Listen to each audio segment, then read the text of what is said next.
Swish! The flying sword tore through the sky as if transformed into 5 tiny flying swords.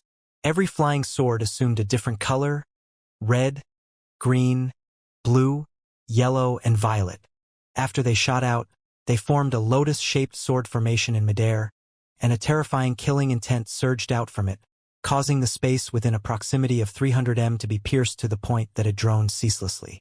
All the bones, tables, chairs, and stone pillars within the great hall were obliterated into powder and scattered into the air. At that instant, the originally empty great hall had become a ghastly and terrifying hell. The sky was filled with sharp and ear-piercing sword howls that were like the incredibly forlorn and bitter wailing of ghosts. 5 Evils Composite Sword. A wisp of shock gushed out from Ling Bai's eyes when he saw the 5-colored sword formation before being replaced by rage. He'd once heard his master mention that this sort of sword technique was cultivated by those who cultivated the evil Tao, and it was refined from 5 types of vengeful souls that died with rage, resentment, lust, sorrow, and greed. Every type required a total of 50,000 souls to refine the 5 malicious evil swords, and when they were grouped together, they were the 5 Evils Composite Sword. Once the sword was successfully refined, it was even able to condense a devil god, and its might was comparable to a top-grade heaven-rank magic treasure. When he saw Su Lung use this sword, how could Ling Bai not know that this fellow had tortured and killed 250,000 lives? Qian Shi, leave this person to me. These thoughts practically flashed in Ling Bai's mind within an instant, and the little fellow shouted out in rage before suddenly soaring into the sky. His entire body was twined by lightning as nirvanic energy spread out, and he swiftly transformed into a large sword that was 30 m wide before fiercely slashing downwards. Qian Shi had already noticed something was off the instant Su Lung spoke, and the 8 Netherism baleful swords floated around his body, waiting to counterattack. When he suddenly saw Ling Bai fearlessly attacking, his figure moved towards the nearby Su Dingyi and the others right away. No matter if it was Ling Bai or Qian Shi, the speed of their reactions at this instant simply seemed as if they'd long since discussed it, and the two of them had chosen their respective opponents with tacit understanding at almost the instant Su Lung made a move. This was a battle that decided life and death. There was no time for unnecessary words, nor was there time for consideration. It tested combat experience and reaction speed, and it was possible that being a beat slower would cause one to die in an instant. Ling Bai has fused with the 7th gold sword bamboo.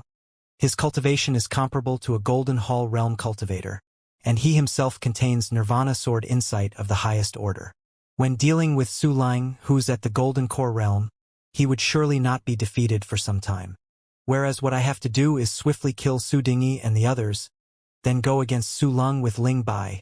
Qian Shi's killing intent surged, and he intended to end the battle swiftly. Kill! The 8 Netherism flying swords droned and howled as they transformed into unparalleled flowing lights that were like tidewater as they shot towards the closest Su Dingyuan. The reaction speed of Su Dingyi's group of 6 wasn't slow either, and the 6 of them had withdrawn their own magic treasures, which were all flying swords, the instant Su Lung attacked. The 6 of them were all Golden Hall realm cultivators. Although their strength varied, they'd experienced numerous fierce battles together, and their cooperation possessed an extreme tacit understanding. At this moment, when they saw Qian Shi charging over an attack, it fitted exactly with their wishes, and the 6 flying swords tore through the sky as they thundered out. Swish! Swish! Swish! Swish! Swish! Swish! The might of the swords surged, and the energy of each flying sword was different, either powerful like a dragon, surging like a wave, fine like the rain, or violent like flames, and they were crisscrossed together both horizontally and vertically. They formed a myriad of sword lights that were like streams that oscillated in all directions, and it was like a large net that couldn't be avoided had slashed towards Qian Shi. This kid is dead. Su Dingyi and the others were extremely confident that with their joint attacks, they were able to persist for a period of time, even if they were going against a cultivator at the Golden Core realm, let alone Qian Shi, who was only a Violet Palace realm cultivator that was inferior to them by a realm. Killing a fellow like this was simply as easy as blowing off dust. However, a scene that exceeded their expectations occurred. Qian Shi's entire body was surrounded by the 8 Netherism flying swords, And not only did he not dodge, he instead charged head-on to rush into the sword lights that covered the heavens and the earth. His figure was like a ghost, like wind, like lightning. He was fast to the point only a shadow that was almost translucent could be seen, and his entire body had virtually transformed into a strand of wind that could get into every opening. He shuttled back, forth, and between the tiny gaps in the myriad of sword lights, and he moved forward with extreme speed. What swift speed! Wind Dao insight! What movement technique is this? The pupils of Su Dingyi and the others had all constricted, yet their movements weren't slow. They controlled their flying swords to instantly slash out with a myriad of swift and fierce sword lights that descended like a violent storm, and the sword lights were dense to the point they were like rolling tidewater. Hiss! Hiss! Numerous terrifying cuts appeared on Xianxia's body, and fresh blood dripped from them. Truly an idiot. Does he think that since he has comprehended Wind Dao insight, he can approach by relying on his speed? He's simply courting death. Su Dingyi and the others revealed traces of cold smiles when they saw this. However, in the next moment, they noticed to their astonishment that the cuts on Xianxia's body recovered flawlessly in almost an instant, and it was as if everything from before was an illusion. The ability to regrow limbs. This fellow is actually a Violet Palace Realm body refiner. Die! It was at this moment that Xianxia had already arrived beside Su Dingyuan, and the 8 Netherism flying swords formed the first level of the Oblivion Wind flowing light sword formation before slashing down right at him. Earth Sky Mountain Split Shield. Never had Su Dingyuan imagined that Xianxia was actually able to pass through the tight encirclement and arrive by his side. But his reaction was extremely swift. With an explosive shout, a 3 m tall enormous shield had appeared before him. Runes covered the shield as earthen yellow lights suffused it and drifted out, and it possessed oppressive spirit energy. Obviously, it was a formidable magic treasure with shocking defense. However, what Su Dingyuan never expected was that the 8 Netherism flying swords would suddenly stop, then shoot like a ghost towards the nearby Su Dinglong with a swish. This fellow is intelligent. He knows that he's unable to move my Earth-Sky Mountain Split shield forcefully. Ah! Su Dingyuan abruptly felt a wave of intense pain from his soul. It was like his soul was fiercely smashed by a sledgehammer, and it ached to the point his head droned and he felt dizzy. Watch out! Idiot! What are you still standing there for? He's done for. Su Dingyuan shuddered when he heard the explosive shouts that entered into his ears, and he knew that he'd encountered a soul attack. However, when he awoke, he saw a fist swiftly enlarging within his pupils. Bang! Su Dingyuan's head was directly smashed into a ball of meat paste that scattered out, and his body crashed onto the ground. Kacha! Kacha! Right when Su Dingyuan's head was smashed into pieces, the nearby Su Dinglong had similarly encountered danger. He'd originally seen Su Dingyuan encounter an attack and was just intending to move ahead to save Su Dingyuan, but he never imagined that Xianxia's 8 flying swords would change direction and rush towards him.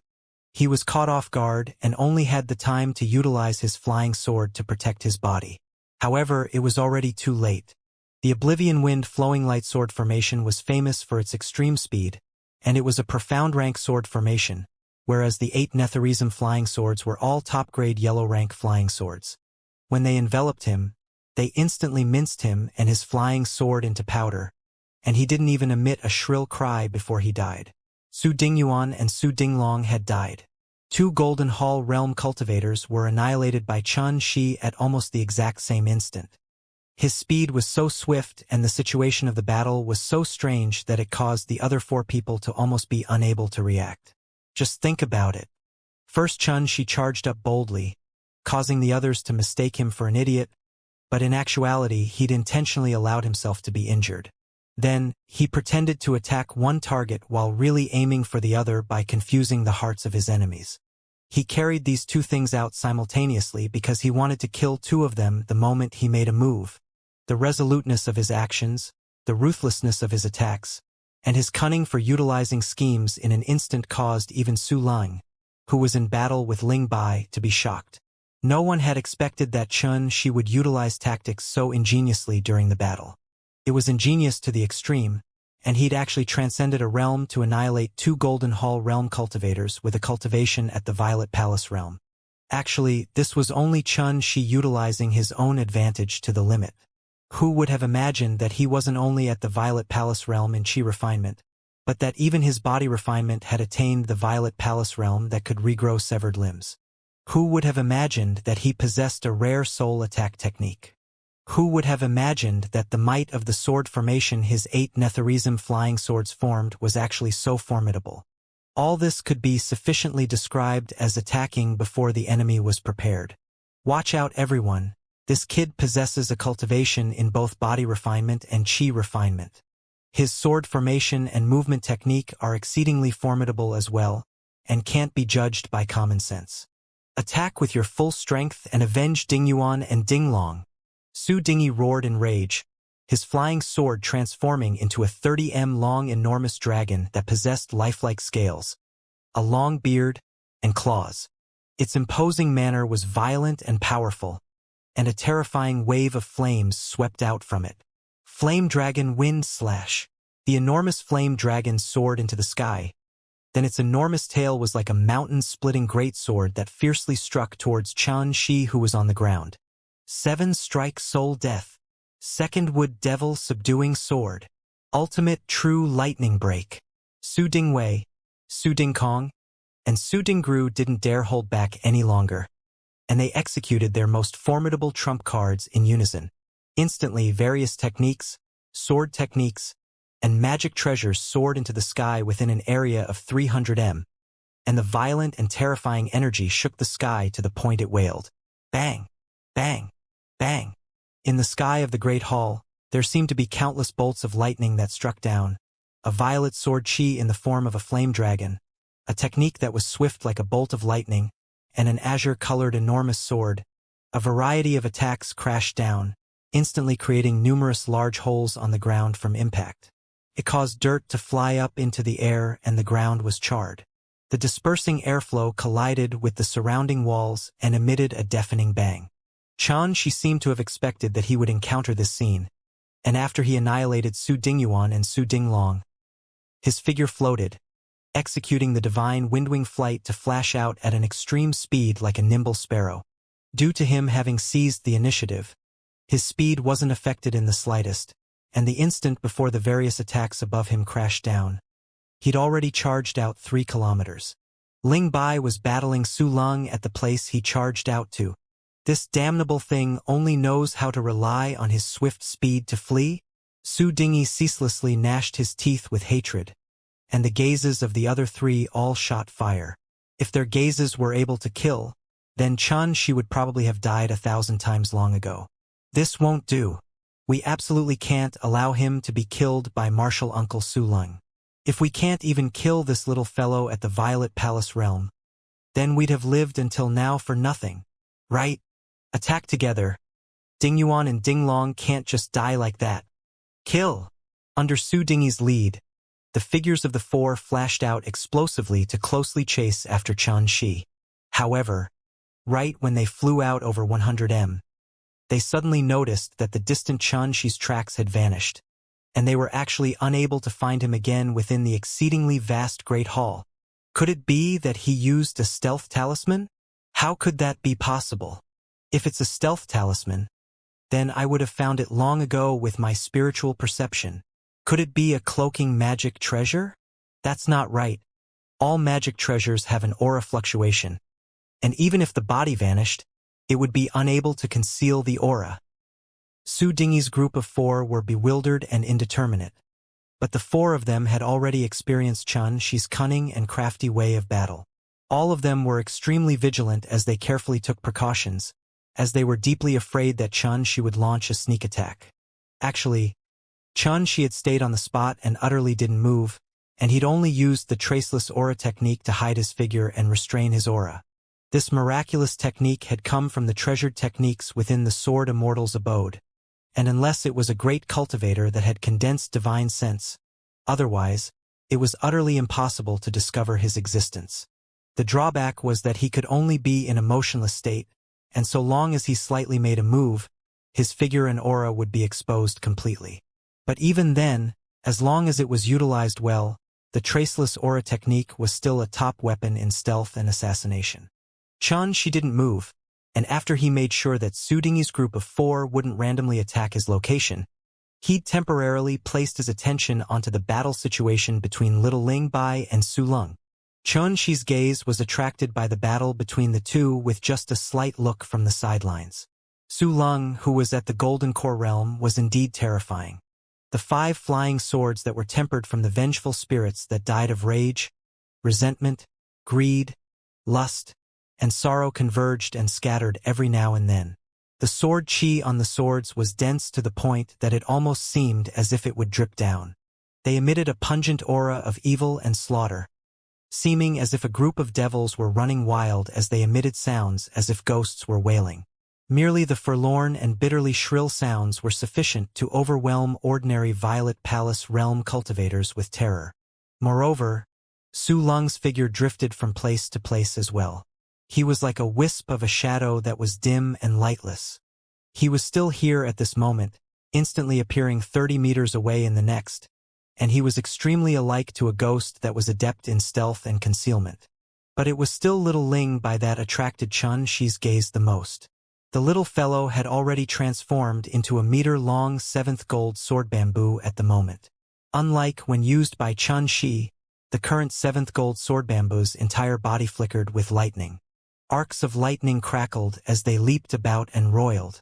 The lightning's piercingly cold aura of annihilation and the eternal aura of the Nirvana sword insight were fused together, and it simply swept through all obstacles. Every strike the sword slashed out with would carry along a dazzling arc of lightning that was like a waterfall that splashed out as thunder crashed, and the extreme yang energy of annihilation slashed onto Su Lung's 5 Evils composite sword to the point it trembled and wailed ceaselessly. In the heaven and the earth, lightning was in charge of punishment, and it annihilated all evil and foul things. The 7th gold sword bamboo was a meter long.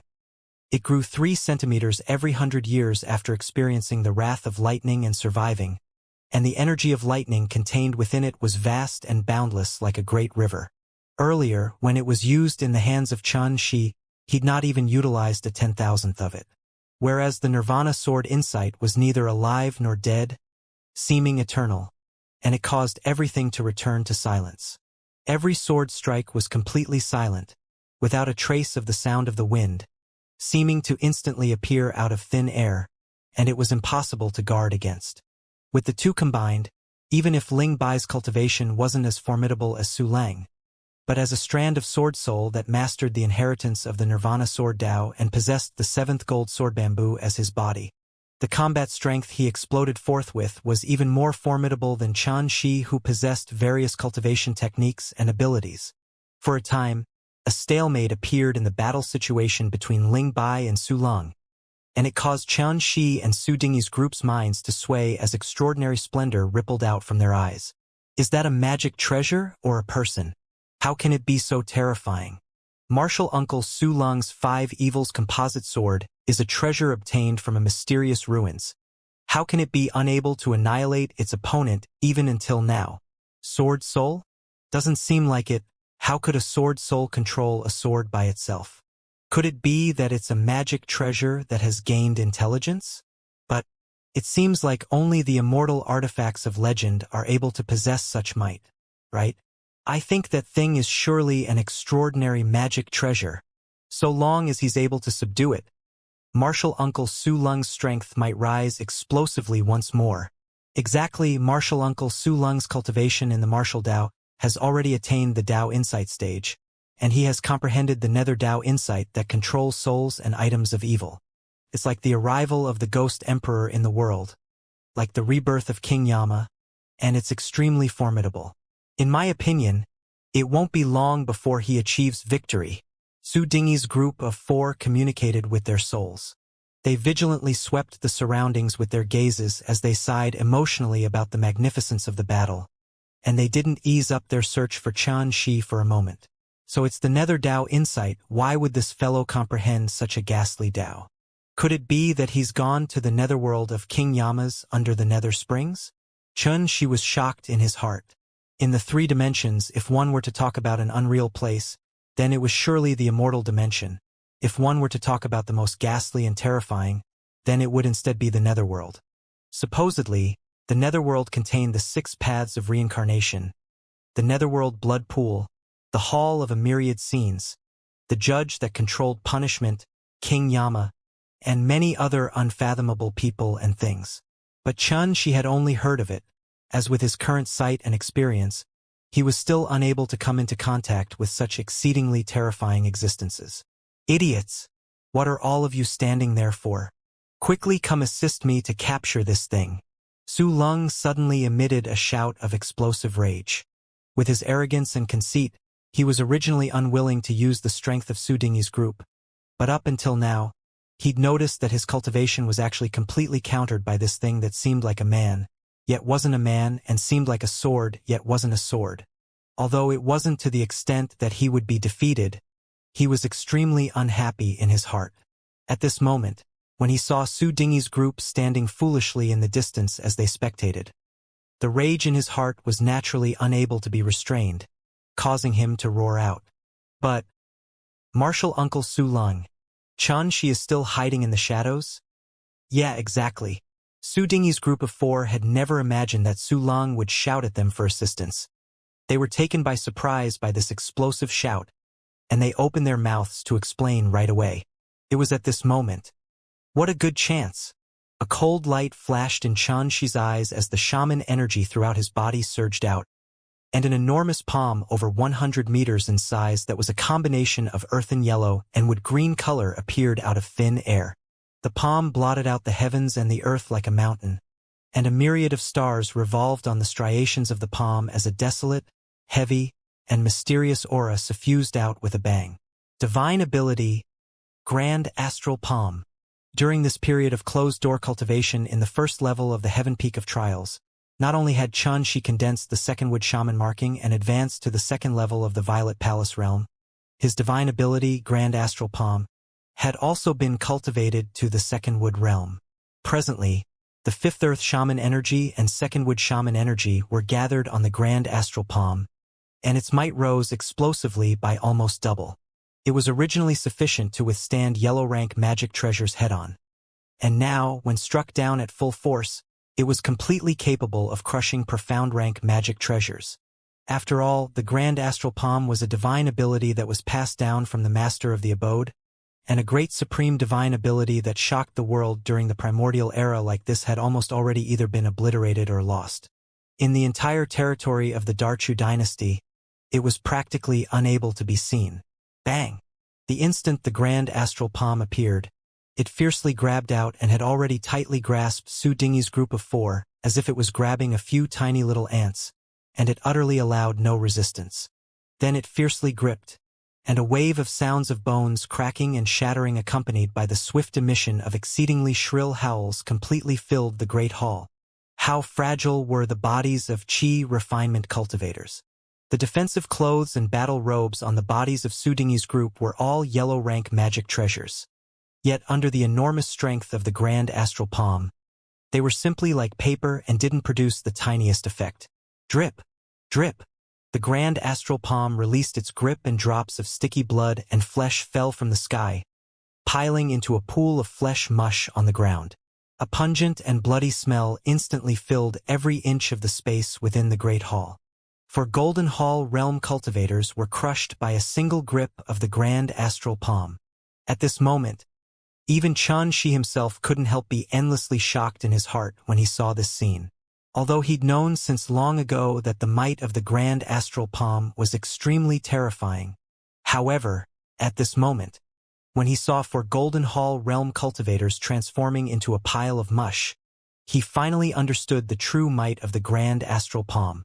But due to him not holding back in the slightest, the consumption of the shaman energy within his body was extremely terrifying as well. Only the strike had consumed it almost completely, and it was on the verge of drying up. Divine ability! What divine ability was that?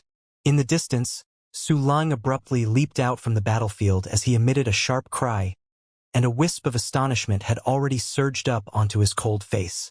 The scene from before had practically happened in an instant. He utterly didn't have enough time to save them before Su Dingyi's group of 4 was crushed into mush, and he almost didn't dare believe his eyes. Damn it! You actually dare get distracted while fighting me? You're too arrogant. Ling Bai's clear and immature voice sounded out, and he was blazing with anger as he transformed into a wisp of lightning sword light that once again slashed over. Where at this moment, Xianxia commanded with his heart, and the grand astral palm swiftly spread out to transform into a palm that slapped fiercely towards Su Lung. He was actually launching a pincer attack with Ling Bai and intended to crush Su Lung in one go. Although Xianxia didn't know Su Lung's identity, he knew that even if it was within the Dragon Lake City's Su clan, a person with a cultivation at the Golden Core realm was an extremely respected existence. If he were able to kill this person at this moment, then it would surely be a painful loss to the Su clan. Want to kill me? Dream on! Su Lung shouted out explosively. Then the 9WIRMS Earth umbrella swiftly appeared with a wave of his hand. Dense runes revolved around it ceaselessly, and the 9WIRMS were even suffused with bright lights. The WIRMS actually seemed as if they wanted to dash out of the umbrella, and a yellow light that was dense to the point that it seemed material had completely covered Su Lung. At almost the same instant, he opened his mouth and spat, and a dazzling gold core revolved as it flew out. Half of it was black, the other white, representing the fused yin and yang. It generated spirit and essence, and it transformed into a gold light that fiercely shot towards the grand astral palm with an intention to kill. An intermediate-grade Earth-rank defensive magic treasure. A gold core. At this moment, no matter who saw this scene, they would be greatly shocked. It was impossible for anyone to expect that Xianxia, who was only at the Violet Palace realm, was actually able to pressure a Golden Core realm cultivator to this extent. Of course, Ling Bai did the most work in this, as without him, Xianxia would probably encounter disaster for sure today. Bang! Su Lung's gold core was exceedingly terrifying, and in only an instant, it easily shattered the grand astral palm, causing it to transform into a myriad of shattered stars that vanished without a trace. Bang! It was at this moment that Ling Bai's lightning sword slashed down right after, and the violent energy of lightning and Nirvana sword insight slashed onto the 9WIRMS Earth umbrella to the point it trembled intensely and started to wail. The 9WIRM atop the umbrella were struck to the point their severed limbs went flying, and they transformed into strands of airflow that concealed themselves within the umbrella. But this slash didn't break open Su Lung's defense, and the formidableness of an Earth-rank magic treasure could be seen from this. Kill! Xianxia's face remained unchanged when the grand astral palm was destroyed, and the 8 Netherism flying swords formed the Oblivion Wind flowing light sword formation before striking towards Su Lung once again. It would be weird if a Golden Core realm cultivator was so easy to kill. Damn it! Looks like I have to use my trump card. Ling Bai's slash didn't even slice an umbrella to pieces, causing him to be embarrassed and angry. His figure flashed before he'd already transformed into a handsome 10 centimeters tall little person. Everything changes, living and dying. The lack of life and death is nirvana. A string of obscure and profound chanting swiftly flowed out from Ling Bai's mouth. Accompanied by this voice, a terrifying energy abruptly surged out from every direction in the entire exceedingly vast great hall. This energy was neither being created nor destroyed, neither alive nor dead. An atmosphere seemed to have returned to the extreme silent state when the world was just formed, causing others to feel despair, helpless, dispirited. Swish! Ling Bai's 10 centimeters tall figure abruptly steadily grew taller, and the aura on his body madly rose as well.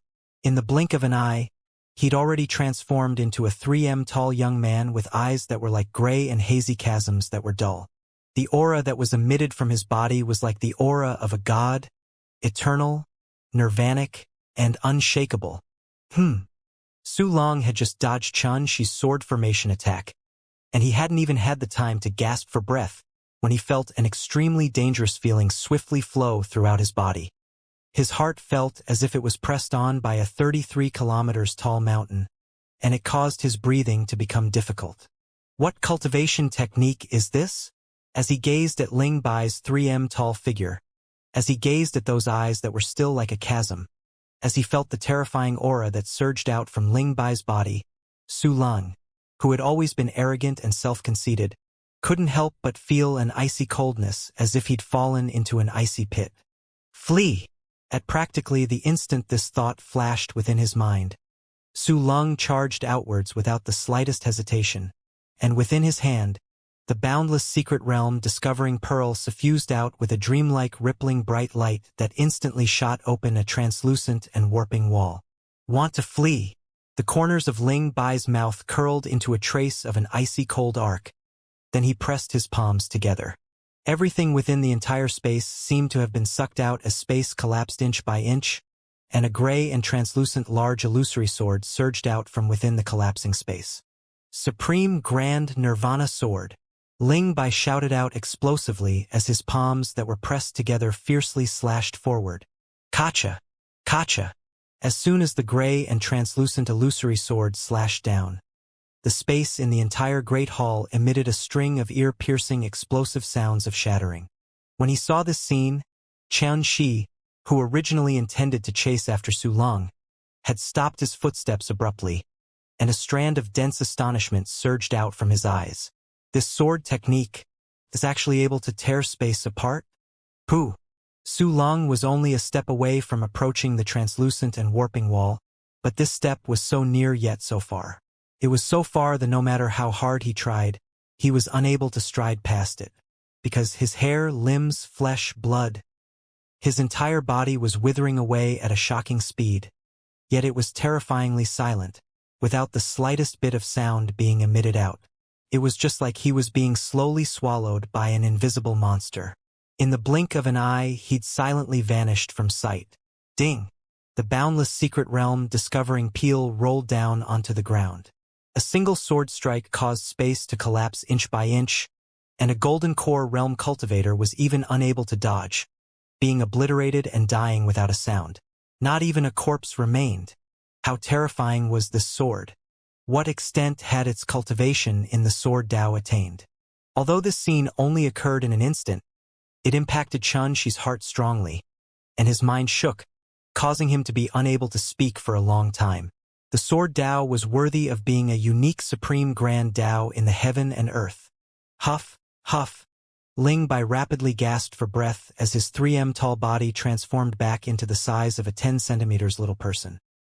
His little face was ghastly pale, exhausted to the extreme, yet the space between his brows was filled with an arrogance that looked down upon the world. Obviously, the little fellow was extremely complacent for being able to kill Su Lung. Leave quickly. If we don't leave, then the exit will vanish.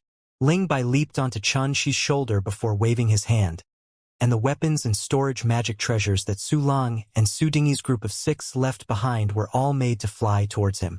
Xianxia looked up and saw the exceedingly vast great hall's walls, stone pillars, and ground were all emitting ominous sounds as numerous cracks appeared on them.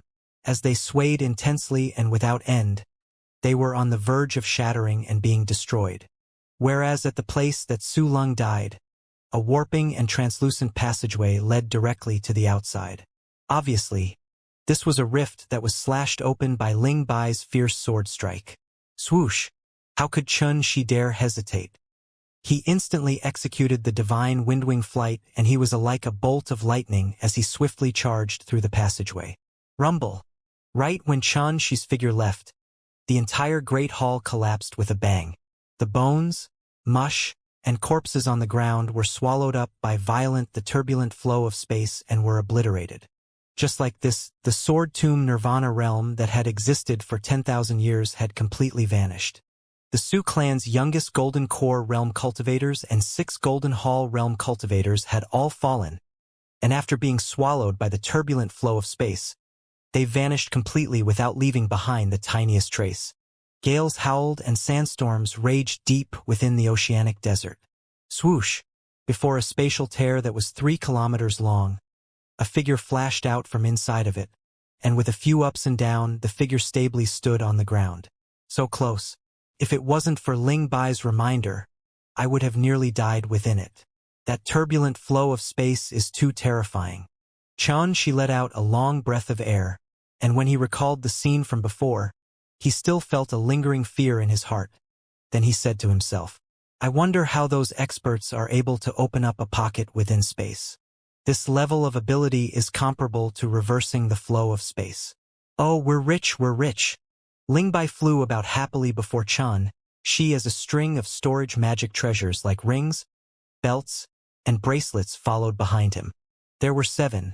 All of them were twined in the aura of treasures as they flickered with bright lights, and they swayed behind Ling Bai like a dazzling tail. Roar! Roar!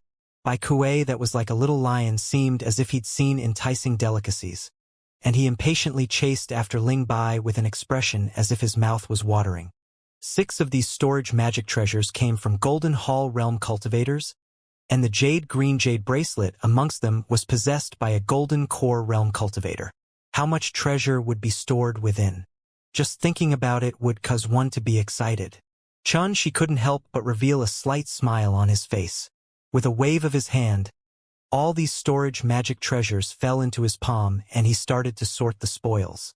Ling Bai and Bai Kuei instead looked eagerly from the side with sparkling eyes, and these 2 little fellows clearly possessed special affection towards magic treasures.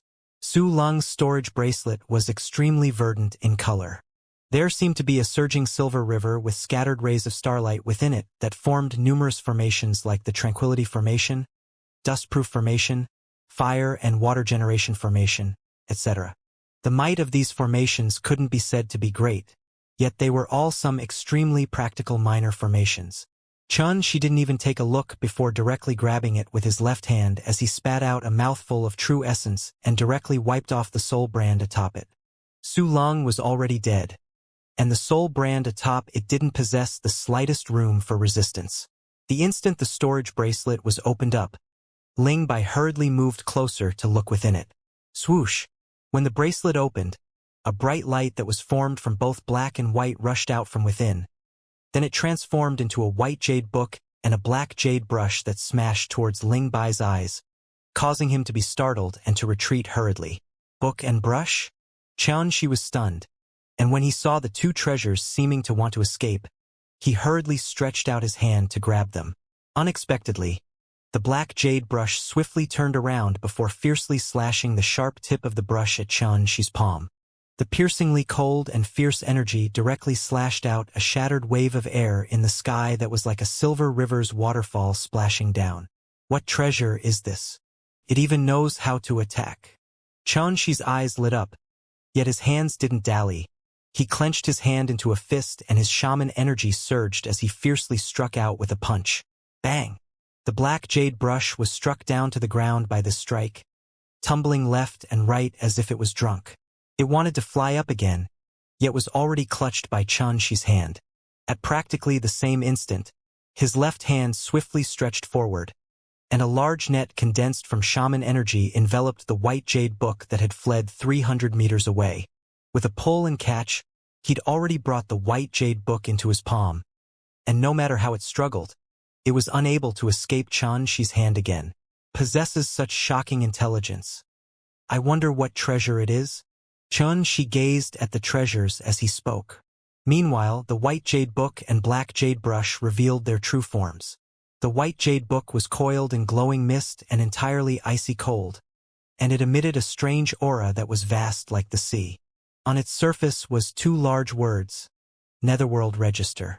The writing was orderly and precise, and it caused strong feelings of justice, impartiality, and respect to emerge from one's heart.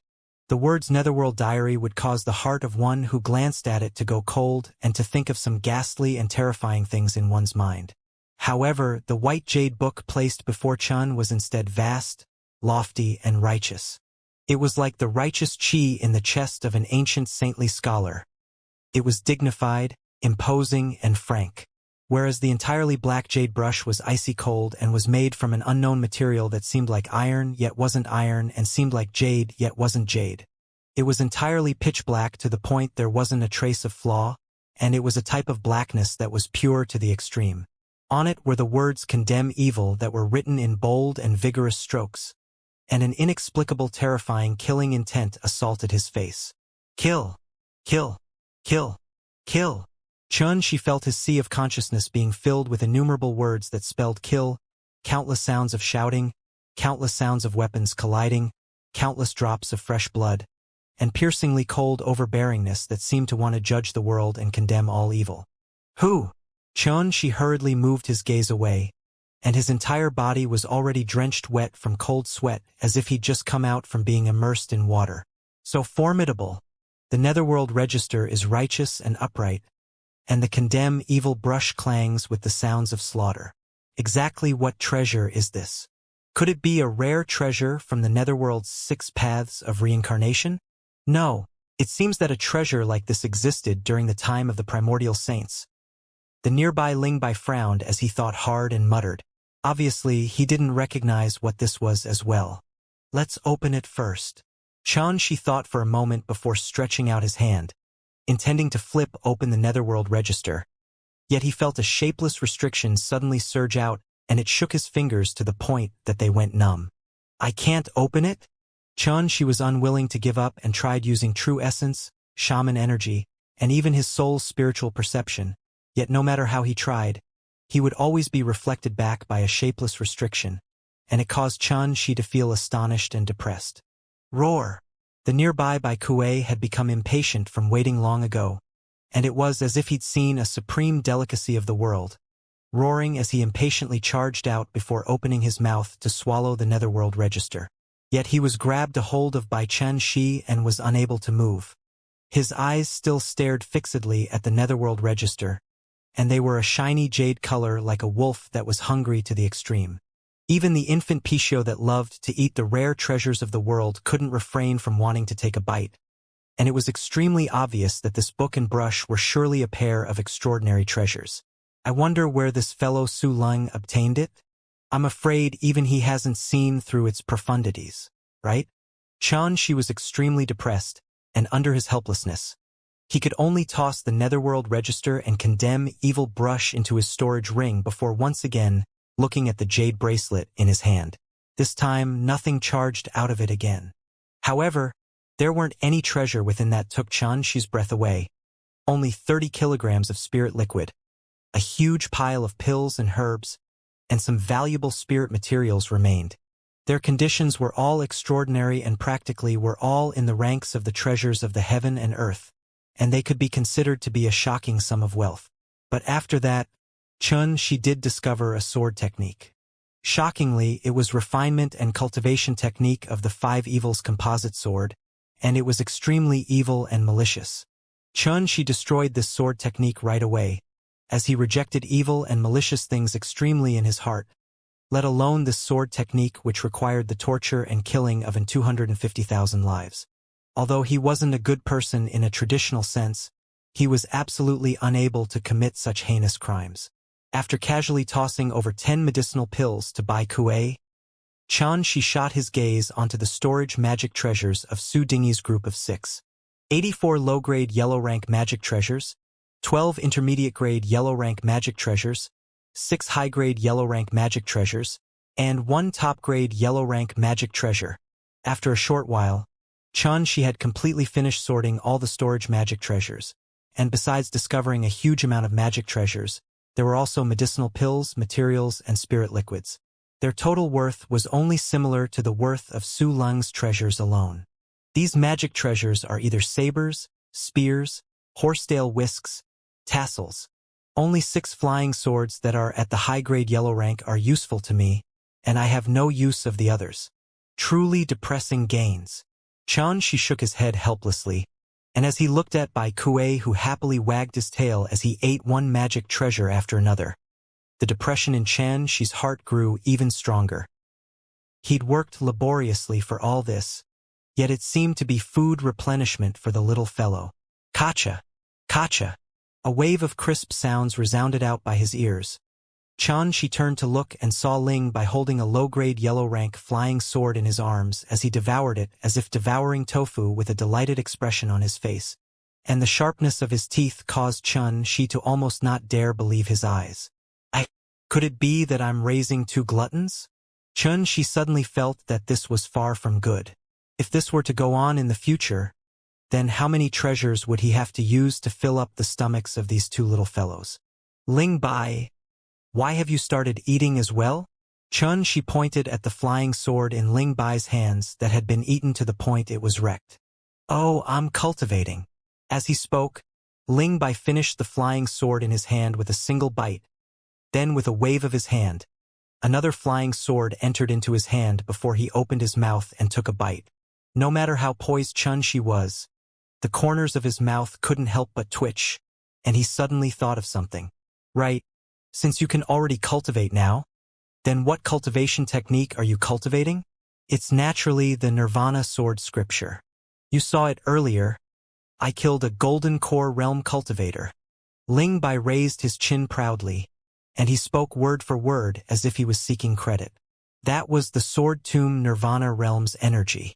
It was left behind by your master to protect you, and it was only used by you." Xianxia had only just wrapped his head around it. Jiyu had once said before he left the abode that the key to leaving the sword tomb Nirvana realm was to make Ling Bai absorb the energy left behind by Ling Bai's master. If inferred in this way, Ling Bai had indeed absorbed this terrifying energy, but he turned it around and used it all to kill Su Long. "I killed him at any rate."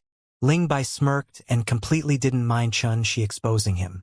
"Then you have to endlessly devour magic treasures to advance your cultivation?" Xianxia asked the most critical question. "It's indeed so. Just like chi refiners breathe in spirit energy and body refiners convert shaman energy. My body is a magic treasure, so I naturally have to devour even more magic treasures to strengthen myself. Along with the increase in my cultivation, the grade and rank of the magic treasures I require will increase." As he spoke, Ling Bai ate another magic treasure in a few bites, the burped in comfort. After confirming the glutton attribute of the two little fellows, Xianxia couldn't help but hold his forehead and sigh endlessly, and he recalled something Duanmu Zhe had once said. "Who can understand the feeling of having one's face covered in tears?" Seeming to have noticed the depression in Xianxia's heart, Ling Bai flipped his hand and a pearl appeared. It was translucent and sparkling like a drop of water, and a dreamlike rippling sheen was suffused on its entire surface. "Oh, this boundless secret realm discovering pearl is a rare treasure in the world that's refined by gathering the spirit void crystals from the starry sky and space. It's very rare and valuable. It's able to sense and break open the walls of some secret realms and abodes. Su Long used this to enter the sword tomb Nirvana realm." Ling Bai grinned as he explained before tossing it to Xianxia. Xianxia couldn't help but rise in spirits in his heart when he received it. If this thing is really as Ling Bai said, then it's absolutely a good tool in coming across immortal fortune. What was called coming across immortal fortune was when during the path of cultivation, a cultivator was sent out by their sex to gain experience and wander about the world to find treasures of heaven and earth, abodes, and secret realms. If they were able to obtain ancient treasures, medicinal pills, magic treasures, or cultivation techniques during these fortuitous encounters, then it would be because they had deep good fortune and had come across immortal fortune. Every large sect had this sort of training, and there would be a large batch of disciples that would go to mysterious places to explore and hunt for treasures under the name of gaining experience every year. This practice was not only able to temper the disposition and strength of a disciple, but also possessed an extremely large possibility of obtaining treasures and inheritance from some secret realms and abodes. It provided great benefit, as it was able to bring benefit to oneself and glory to the sect. Thus, coming across immortal fortune prevailed and was extremely popular in the cultivation world, and it hadn't declined for a long time. Of course, fortune and danger were two sides of a coin. Most abodes and secret realms were filled with various restrictions and mechanisms. Some ancient ruins even contained remnants of various terrifying treasures, and those with slightly weaker strength might be unable to leave forever. However, dangerous or not, for the sake of fortuitous encounters and their own immortal fortune, there were still many cultivators that poured one after the other into the wave towards coming across immortal fortune. Regretfully, most of the cultivators weren't even able to find the door to the abodes and secret realms, let alone danger, whereas possessing the boundless secret realm discovering pearl was equivalent to possessing a shortcut to find the door to secret realms and abodes, and possessing the key to open the door to these places. Who wouldn't be wildly excited from possessing such a treasure? She carefully placed the pearl into his storage ring, and only now was the depression in his heart greatly relieved. He put everything away right away before identifying the direction and flashing out of the oceanic desert. The hidden dragon rankings of Dragon Lake City was about to begin, and if he didn't make hay while the sun shines, he probably wouldn't make it. Swoosh! Within the gales and sandstorms, a figure was like the wind as he flashed towards the distance, swiftly vanishing into the horizon. Dragon Lake City's Sioux clan was one of the 6 great clans of the city. Its estate occupied an extremely vast expanse of land that encompassed countless gardens, row upon rows of magnificent pavilions, and courtyards that stood in great numbers. Every corner of the estate revealed an aura of luxury and grandness. The Sioux clan's discussion room was a spacious hall paved with sapphire-colored stones, and an incense burner in the shape of an auspicious beast emitted smoke. For jade pillars that required a few people to fully encircle stood towering within the hall. At 300 meters tall, they were sturdy and firm, and engraved upon them was dragons, phoenixes, divine turtles, spirit cranes, green pines, waterfalls, and other auspicious diagrams. Mist and smoke were suffused around these diagrams, and they seemed lifelike. Behind the jade throne at the center was a screen lined with precious stones and metals. Mountains and rivers rose and fell on it, with the sun and moon facing each other from afar. It was vast and magnificent, revealing a majestic aura of grandeur. At this moment, a black-clothed middle-aged man wearing a traditional hat sat on the center throne. He had big eyes and bushy eyebrows, a broad cheekbone, and a pair of eyes that were starry and seemed electrifying, and he was extremely dignified. 12 jade chairs were placed at both sides of the hall. At this moment, besides the last chair on the left that was empty, the other 11 chairs were already occupied with people. There were men and women, young and old, and even a red-clothed boy that had an appearance of a young child amongst these people. Although their appearances and clothing were different, the auras on their bodies were extremely formidable. A wisp of yin and yang slowly flowed as spirit and essence were generated, and a myriad of strange phenomenon occurred above them. Obviously, the lowest cultivation amongst them was at the Golden Core realm. Further behind stood 9 yellow-clothed men and women who possessed long pulses of chi and steady bearings. Their cultivations were all around the Golden Hall realm, and they were the central force of the Sioux clan. In the back was a mass of violet-clothed disciples, over 100 people, all of whom were full of spirit with bright lights revolving within their eyes, and they were valiant and extraordinary. Amongst them, only one person particularly stood out, and that was a young girl in a black dress. She possessed black brows that curved upwards, beauty that was like a painting, and the corners of her mouth was slightly raised. She had a restrained disposition that revealed proudness that couldn't be concealed. Shockingly, she was the Sioux clan patriarch, Su Jintian's daughter, the person who was reputed as one of the dual sons of Dragon Lake City, Su Jiao. I called everyone together here today because I have 2 things to discuss. On the jade throne at the center, Su Jintian lightly knocked the back of the throne as he spoke with a light voice, and at the instant he spoke, a pressure that was like a mountain swept through the entire hall. Firstly, Pine Mist City's Li clan was annihilated a few days ago. The Li clan had deep relationships with our Sioux clan and has always been an efficient arm of the Sioux clan. Now that it has been annihilated, our Sioux clan naturally should stand out and apprehend the villain to take revenge for the Li clan. I've already obtained reliable information that the assailant is a piece of leftover trash from the Chun clan, the eldest grandchild of old dog Chan Tianli, Chan Shi. When he said the words Chun Shi, Su Jintian spoke in a heavier tone, and he seemed to hate this person to the bone. Who's Chun Shi? Yeah. How audacious is this person? Annihilating an entire clan. He's too unbridled. I seem to have heard of him from somewhere. The mass of violet-clothed disciples discussed animatedly. Yet the 11 elders, 9 Golden Hall realm cultivators, and Su Jiao were instead silent. Obviously, they'd known of the incident at Pine Mist City long ago. Silence. The person at the first seat on the right in the hall, the red-clothed boy that looked like a young child, abruptly turned around with raised eyebrows as he shouted explosively. His voice was like thunder, and it shocked those violet-clothed disciples to the point their bodies shook, and they kept silent like cicadas in cold weather. The child's name was Su Lingfeng, and he was the grand elder of the Su clan.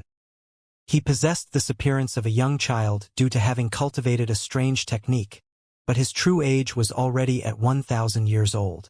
It isn't important if you've heard of him or not. What's important is that not only has that Xianxia annihilated the Li clan, he even seized the treasures in the southern barbaric nether domain sword Immortal's abode that ought to have belonged to my Su clan, and it's precisely because of this that he was able to annihilate the entire Li clan by himself. Su Jintian spoke slowly. After all, this kid was still a little ant at the congenital realm 1 year ago, yet now he slaughtered all 6 Violet Palace realm elders of the Li clan. It can be imagined how great were the benefits he obtained in the sword Immortal's abode, whereas these benefits originally ought to belong to my Su clan. Whoosh! The pupils of all the violet-clothed disciples dilated, seeming to not dare believe their own ears. If it wasn't for them being afraid of the deterrent force of the Grand Elder, Su Lingfeng, they would have exclaimed "Our in shock" since long ago. A fellow that was still at the congenital realm 1 year ago annihilated an entire clan by himself 1 year later? Exactly how heaven-defying was the cultivation techniques and magic treasures he'd obtained from the sword Immortal's abode? Whereas these treasures originally ought to belong to the Su clan.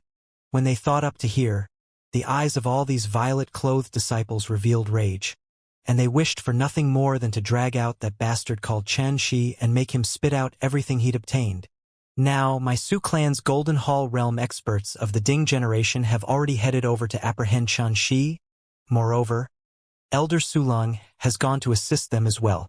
I presume it won't be long before they will be able to apprehend the villain Xianxia and make him hand over those treasures he'd stolen. When he spoke up to here, a trace of a smile appeared on the corners of Su Jintian's mouth.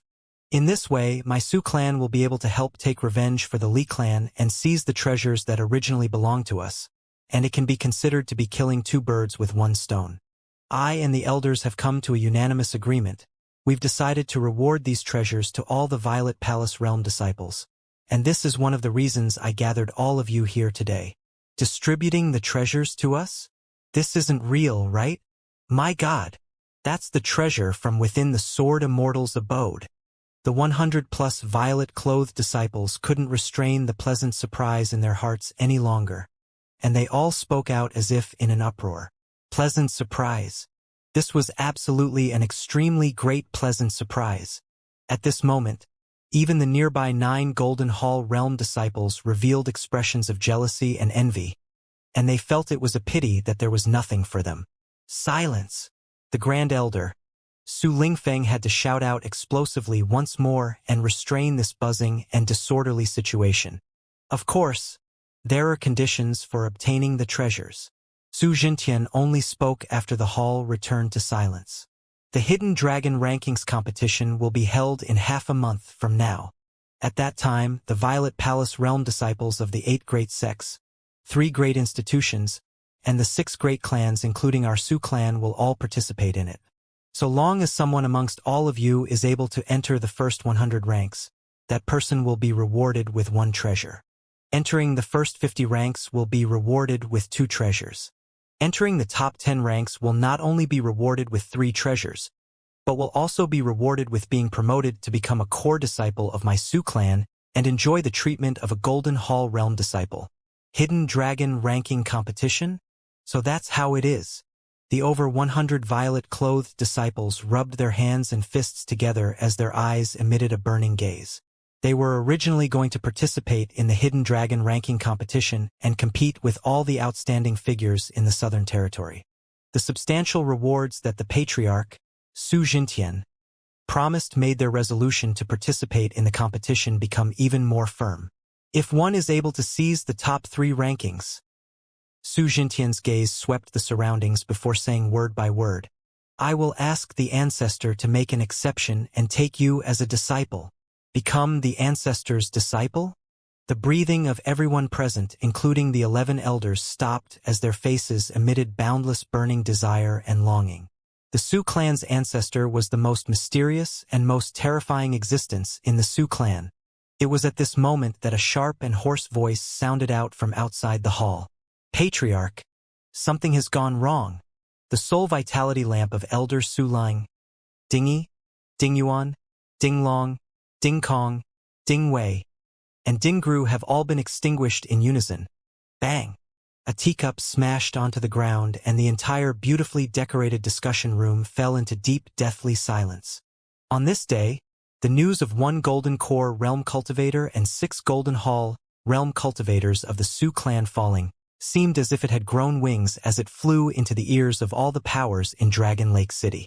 For a time, the entire city was shocked. The Su clan possessed 12 Golden Core Realm Elders and 15 Golden Hall Realm Cultivators, and amongst the 6 great clans of Dragon Lake City, it was in existence at the top. Now that 6 Golden Hall Realm Cultivators had died in a short amount of time, and especially that a Golden Core Realm Elder had fallen, it instantly weakened the enormous strength of the Su clan by a large amount. The size of the Su clan's loss caused all the powers who heard of this news to be extremely shocked. Exactly who dared be so ruthless towards the Su clan? Numerous scouts were sent out like tidewater, and before long, practically all the powers in Dragon Lake City obtained the same answer. Chun Shi. To most people in Dragon Lake City, Chun Shi was absolutely a name that was unfamiliar to the extreme. However, this didn't prevent the various powers going to understand him and gather information about him. Before long, all the information related to Chun Shi had been placed on the tables of the various powers. Chun Shi, Orphan, Jinx, Talisman Crafting Apprentice, Southern Barbaric Nether Domain, Sword Immortal's Abode. Annihilating the Li clan by himself, every piece of information was detailed to the extreme, and it dug out everything about Chun Shi and fully revealed it. The thing that interested these various powers the most was the question: how did this kid's cultivation become so formidable within a year? The answer was self-evident. The Sword Immortal's abode within the Southern Barbaric Nether Domain. The true reason that the Su clan suffered such great losses became evident along with this as well. It was naturally for the sake of the treasures from the immortal abode in this kid's possession. And it was precisely because of this that Chun Shi's name had spread throughout the entire Dragon Lake City in practically a single night and had become an important person that all the various powers paid attention to. A treasured vessel crushed the layer of clouds in the sky as it flew with extreme speed towards the north. Chun Shi stood at the bow while holding a wine gourd that he frequently drank 2 mouthfuls from. His long hair fluttered in the wind, seeming free and without restraint. He wasn't that weak youth that was reserved and dull any longer. Grandfather has been avenged, the next target is the Su clan. Chun Shi's heart rose and fell rhythmically as he swiftly pondered in his mind. Annihilating the Li clan didn't cause him to put down his guard, as the Li clan was only an underling at best, and the Su clan was the one that pulled the strings behind the scenes. He truly didn't understand why the Su clan would send out so many Golden Hall Realm Cultivators for the sake of tearing up his marriage contract when he was 4. He also didn't understand why the Su clan would direct the Li clan to humiliate him and make it difficult for him in all respects during these past few years, and they'd even killed his grandfather and crippled the right arm of Chun Hao. Exactly what secret was hidden behind this? Could it be related to the annihilation of my Chun clan? Chun Shi still clearly remembered what his mother, Zhuoqiu Shui, had told him once. She was taken away by his uncle, as the Zhuoqiu clan behind her didn't agree to her marrying his father. For the sake of wiping away this humiliation and for the sake of obtaining the abode within the jade pendant his mother left behind, the Chun clan had become the final sacrifice. In other words, the Zhuoqiu clan that his mother Zhuoqiu Shui was from, was one of the culprits in the annihilation of the entire Chun clan. This was an enmity of death that couldn't be undone. Fortunately, according to his mother, Zhuoqiu Shui, she'd already broken off all relations with the Zhuoqiu clan and had even paid the proper price. Yet the Zhuoqiu clan didn't let her off. It was precisely because of this that Chun Shi wouldn't be at a loss of whether to seek revenge from the Zhuoqiu clan. Revenge was definite, but the key point was that his mother was taken away. If it wasn't for this, would she have the heart to abandon him who was still young and his younger brother who was still an infant? She would absolutely not. Heavenly Immortal, why must I become a heavenly immortal to have the chance to see my mother again? Could it be that the power of the Wuxia clan is even more terrifying than a heavenly immortal? She had thought of this question more than once, but he was unable to think of an answer even after a long time. Perhaps all this would only come to light when he attained the heavenly immortal realm. Hey Xianxia, you really want to participate in that hidden dragon ranking competition? In the distance, the 110 centimeters tall little Ling Bai rode on the fist-sized Bai Kuei, and they swayed as they flew over. The two little fellows both had the habit of eating magic treasures and felt like old friends right away.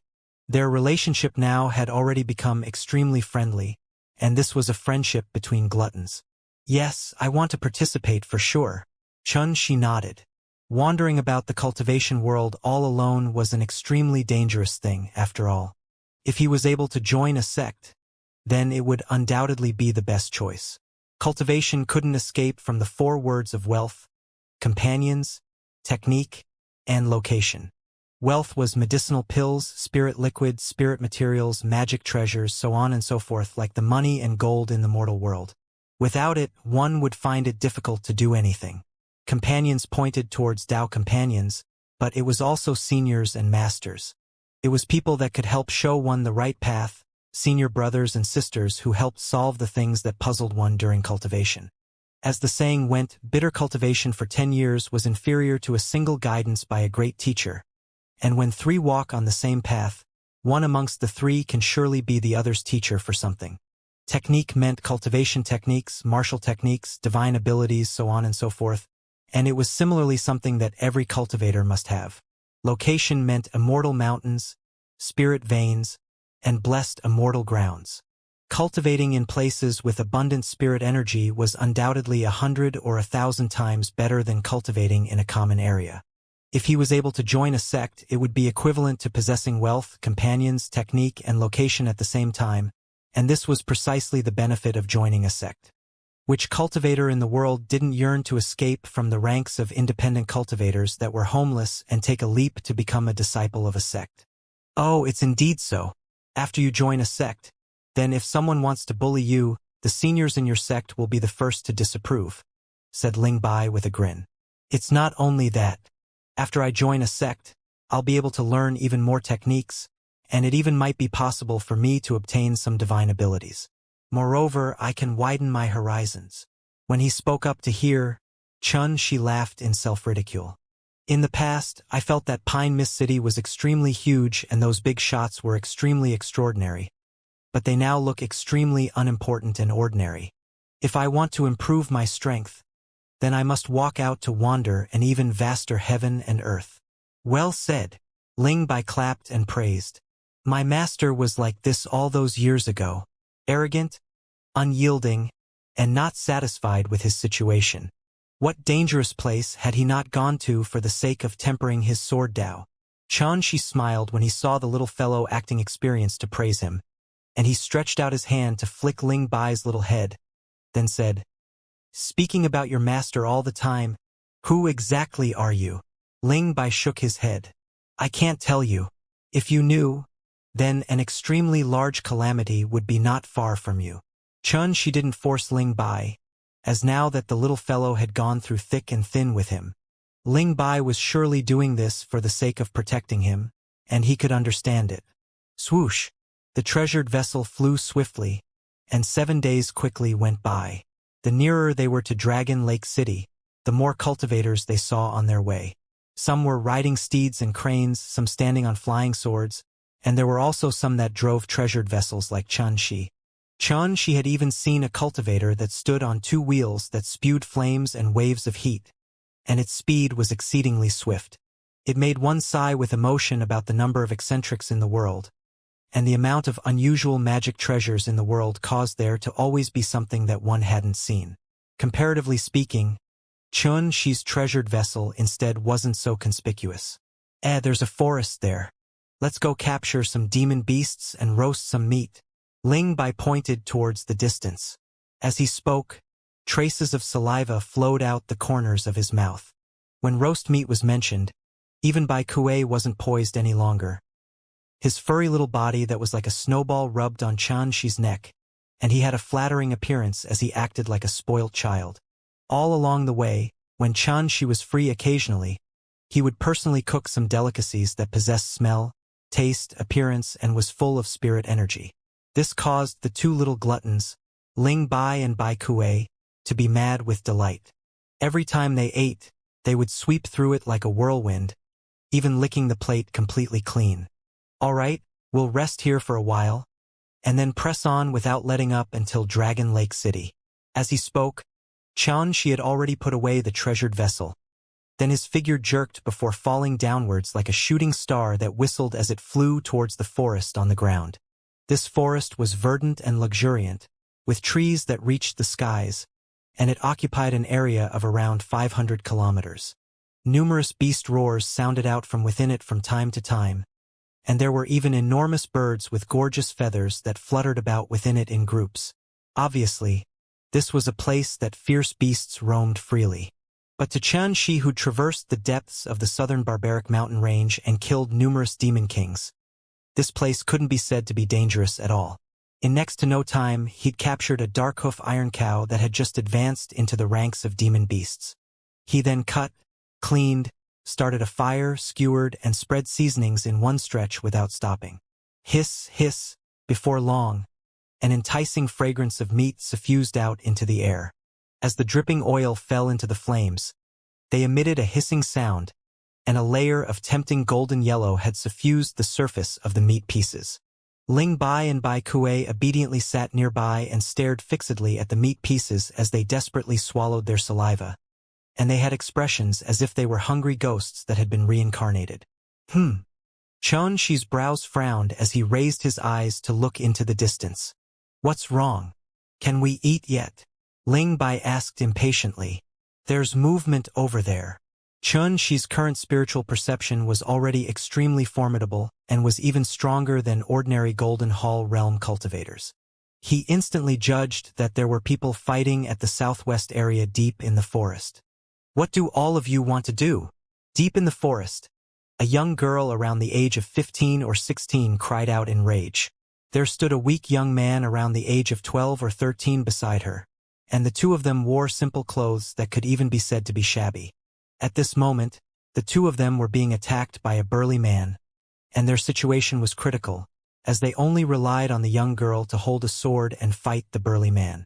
At the side of the battlefield stood two white-clothed young men with their arms crossed before their chests, and they grinned as they watched the battle. Their gazes kept moving back and forward from the young girl's graceful figure and peerlessly beautiful face, and their eyes frequently flashed with an expression of greed and lust. Despicable! I never imagined that you Starnet Palace disciples would be so despicable and filthy. She emitted a sharp cry of rage, and her beautiful oval face was filled with worry. Big sister, you don't have to care about me. Flee quickly. The youth by the young girl's side was extremely weak. His features were immature, yet revealed a ruthless expression, but he didn't know martial skills, so he could only hide behind the young girl's back and worry without being able to do anything. This brother and sister pair were obviously of poor birth. Not to mention the shabby clothes on their bodies, the sword in the young girl's hand was only a mortal weapon, and many cracks had appeared on it, almost to the point of shattering. Moreover, her sword technique was simple, crude, and full of flaws. Obviously, she didn't possess the guidance of a great teacher, and had learned the technique purely by trial and error. Little beauty, stop struggling with your lousy sword technique. If it wasn't for me taking care of your beautiful appearance, I would have killed you thousands of times. Obediently abandon resistance and let us three brothers have some fun. Then we'll let you and your little brother off. How about it? The burly man laughed in ridicule, and he had an expression filled with lust. Tui. As one of the 8 great sects of Dragon Lake City, the Starnet Palace actually has you things that are worse than pigs and dogs.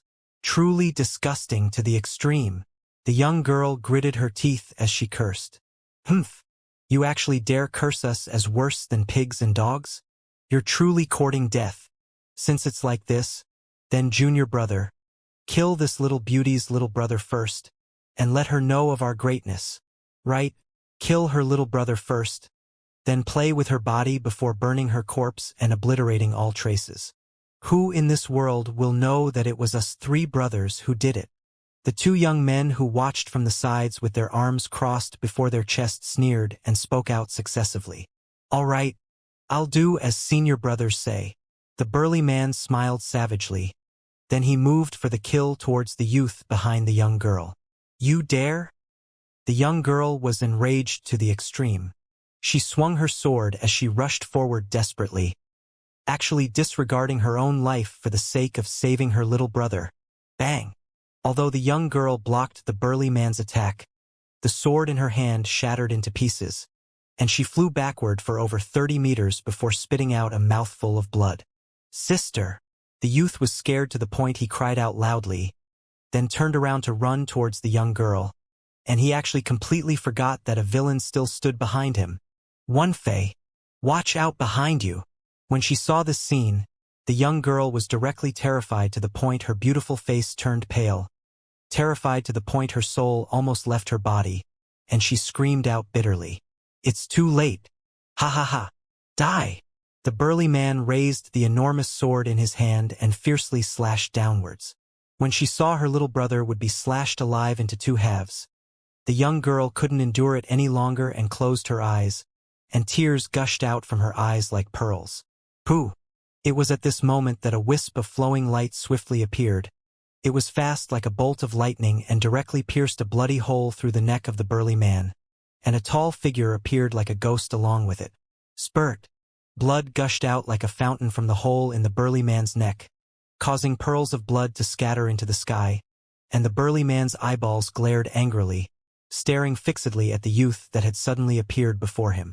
He seemed to be in disbelief, seeming to be not resigned, but in the end he still crashed onto the ground and died on the spot. All this happened too quickly and too suddenly. It practically happened in an instant. The two white-clothed young men only abruptly recovered from their shock when the burly man crashed onto the ground. So swift! How can this be possible? As they gazed at the tall figure in the distance, this extraordinary youth, the faces of the two young men in white clothes instantly went awfully gloomy, and their gazes even had a strand of indeterminateness. They were unable to guess Xianxia's strength and thus didn't dare make any rash movements. Whereas at the side, the young girl recovered from her shock. When she saw her little brother had arrived before her, she couldn't refrain any longer and hugged him before crying her heart out. She was truly too terrified. She didn't know how she should continue living if she were to lose her little brother. And now that her brother was unharmed, the rage, grievance, and pain in her heart had all exploded out and transformed into crystalline tears that flowed down her face. "Sister, I'm fine, don't cry," the youth consoled. The young girl wiped her tears off fiercely, then turned to look at the scene of the battle. Only now did the young girl notice that the savior of her and her little brother was actually a handsome youth that was extremely young. Whereas beneath his feet, the Starnet Palace disciple had died tragically on the ground, and blood still gurgled as it flowed out from that disciple's neck. "Kid, speak your name. You actually dare kill my junior brother. Do you know that we're disciples of Starnet Palace?" A young man with triangular eyes spoke fiercely. "Exactly, speak your name," his companion shouted out explosively as well. Although the expressions of the two were gloomy and savage, their tones instead revealed a feeling of being tough in appearance, but weak inside. Obviously, Xianxia's appearance had brought quite large pressure onto them. "Senior, flee quickly. They're indeed Starnet Palace disciples. You've killed their companion, and the Starnet Palace will surely not let you off." The young girl cried out anxiously from afar. "Oh, Starnet Palace?" Xianxia said in surprise, and he seemed to be lost in thought. He recalled that Chai Letian, who died tragically at his hands, was a disciple of Starnet Palace. Seeing Xianxia being shocked as expected, the triangular-eyed middle-aged man was delighted in his heart, yet he spoke fiercely. "Humph! Afraid? Quickly kneel down and kowtow in apology. Hand over some treasures to show respect to us two brothers, and we'll let you off this time. Otherwise..." "Otherwise what?" Xianxia smiled spuriously. "Otherwise..."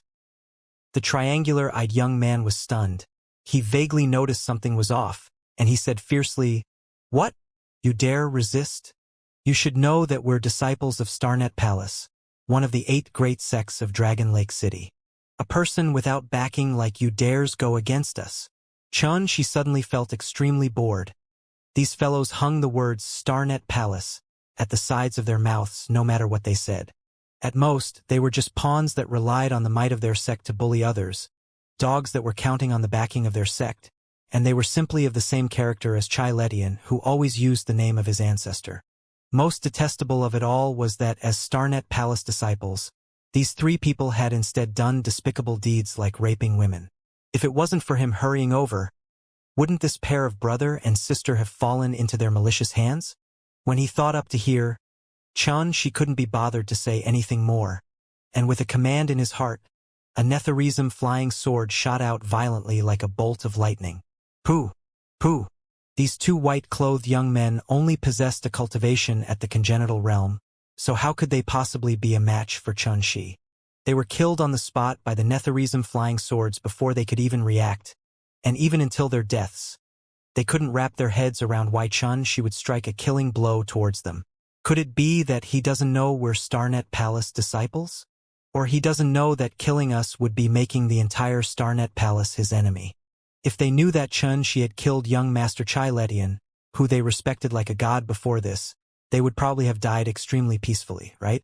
Thank you, Senior, for saving our lives. The young girl held her little brother's hand and wanted to kneel and kowtow but was supported by a shapeless energy. There's no need for such great ceremony. These 3 people were despicable and shameless and behaved immorally. They got what they deserved. Xianxia smiled and casually waved his hand. Bang! Flames appeared out of thin air in the surroundings. The 3 corpses on the ground were instantly burnt into nothingness, and not even a fragment of a bone remained. This pair of brother and sister were both shocked in their heart when they saw Xianxia indifferently and calmly burning the corpses to destroy the evidence in front of them. And the gazes they shot at Xianxia had an extra strand of reverence. Junior is Mu Yao. The one beside me is my little brother Mu Wenfei. May I know Senior's name? The young girl asked in a light voice. Her voice was clear and melodious, pleasing to the ear like numerous previous pearls dropping onto a jade tray, and it was like the sound of nature. Xianxia was stunned, as he had never expected that this thin and slender girl would actually have such a pleasant and moving voice. Only now did he notice that although Mu Yao's clothes were shabby, her appearance was extremely elegant and pretty, like a young Mangliaceae flower that gave one a pure and clear feeling. Especially her eyes. They were bright like stars in the night and possessed an indescribable charm, as if one would sink into its enchantment with just a glance. No wonder those 3 fellows from the Starnet Palace lusted after her. Although this girl is only 15 or 16 years old, her appearance is breathtaking and refined. Xianxia praised in his heart, then said, You don't have to call me Senior. My age isn't much older than the both of you. I'm called Xianxia, and I was heading to Dragon Lake City this time, but I never expected that I would encounter the 2 of you here. Big brother Xianxia is going to Dragon Lake City as well? Mu Wenfei said happily. Big sister and I want to go to Dragon Lake City as well. So that's how it is. Xianxia nodded. Then he said curiously, How did the both of you end up here? My big sister and I departed from Snowing Lake City and trudged all the way, walking for an entire half a year. We were about to arrive at Dragon Lake City when we were stopped by those 3 bastards from Starnet Palace and had no choice but to flee into this forest. Mu Wenfei spoke angrily. Both of you journeyed on foot? Yes. Mu Yao nodded and lowered her head in embarrassment. The cultivation of me and my little brother is shallow, so we were only able to journey on foot. Xianxia secretly gasped. According to his knowledge, Snowing Lake City was no less than 30,000 kilometers from Dragon Lake City. 7 or 8 cities and numerous mountain ranges that were enormous span between them, and within those mountain ranges was numerous demon beasts. It could be said to be dangerous to the extreme. Amongst this pair of brother and sister, the sister possessed a cultivation at the congenital realm and the brother still lingered at the postnatal realm. If they were to encounter an assault from some demon beasts, it was sufficient to instantly tear the 2 of them into pieces. Moreover, Xianxia noticed that their clothes were shabby and were obviously children from poor families that couldn't ride carriages and could only move ahead on their feet. and it had become their only way of heading to Dragon Lake City. Big Brother Xianxia, can we follow you? Mu Wenfei looked eagerly as he spoke. The nearby Mu Yao revealed an expression of anticipation as well. All right, Xianxia nodded lightly. Wow, Big Brother Chun. This vessel is so formidable. This is the first time I've flown in the sky and it feels so satisfying. A treasured vessel was flying in the clouds and Mu Wenfei, who was only 12 or 13 years old, ran up and down on the vessel, looking at this and touching that, and he was excited to the point that his little face was red. Mu Yao sat at the side, slightly uncomfortable and uneasy, as it was still the first time she'd sat on a treasured vessel that could fly. The strange and rare fresh fruit on the table, the dense runes that revolved like mist on the vessel, and the treasured vessel's speed that was extremely swift like the wind. Everything before her eyes brought her a great shock. Only now did she understand that the Big Brother Chun before her was actually a great violet palace realm cultivator that could fly in the sky. Eat something. Xianxia had cooked several delicacies and placed it on the table before the young girl, and he said with a warm smile, "There's still a day's journey to Dragon Lake City. Fill up your tummy first." The fragrance from the 4 bowls of delicacies on the table assaulted the nose and was suffused with spirit energy. Mu Yao had only taken a sniff when her stomach failed to put up a fight and growled, causing her face to instantly flush completely red. Xianxia smiled as called over Mu Wenfei to eat with his sister, and he instead got up and walked to the bow. This pair of brother and sister caused him to recall the impoverished life of Chun Hao and himself in Pine Mist City, and he ceaselessly sighed with emotion in his heart. One day later, Big Brother Chun, look, is that Dragon Lake City? Mu Wenfei lay at the bow as he shouted loudly. Dragon Lake City?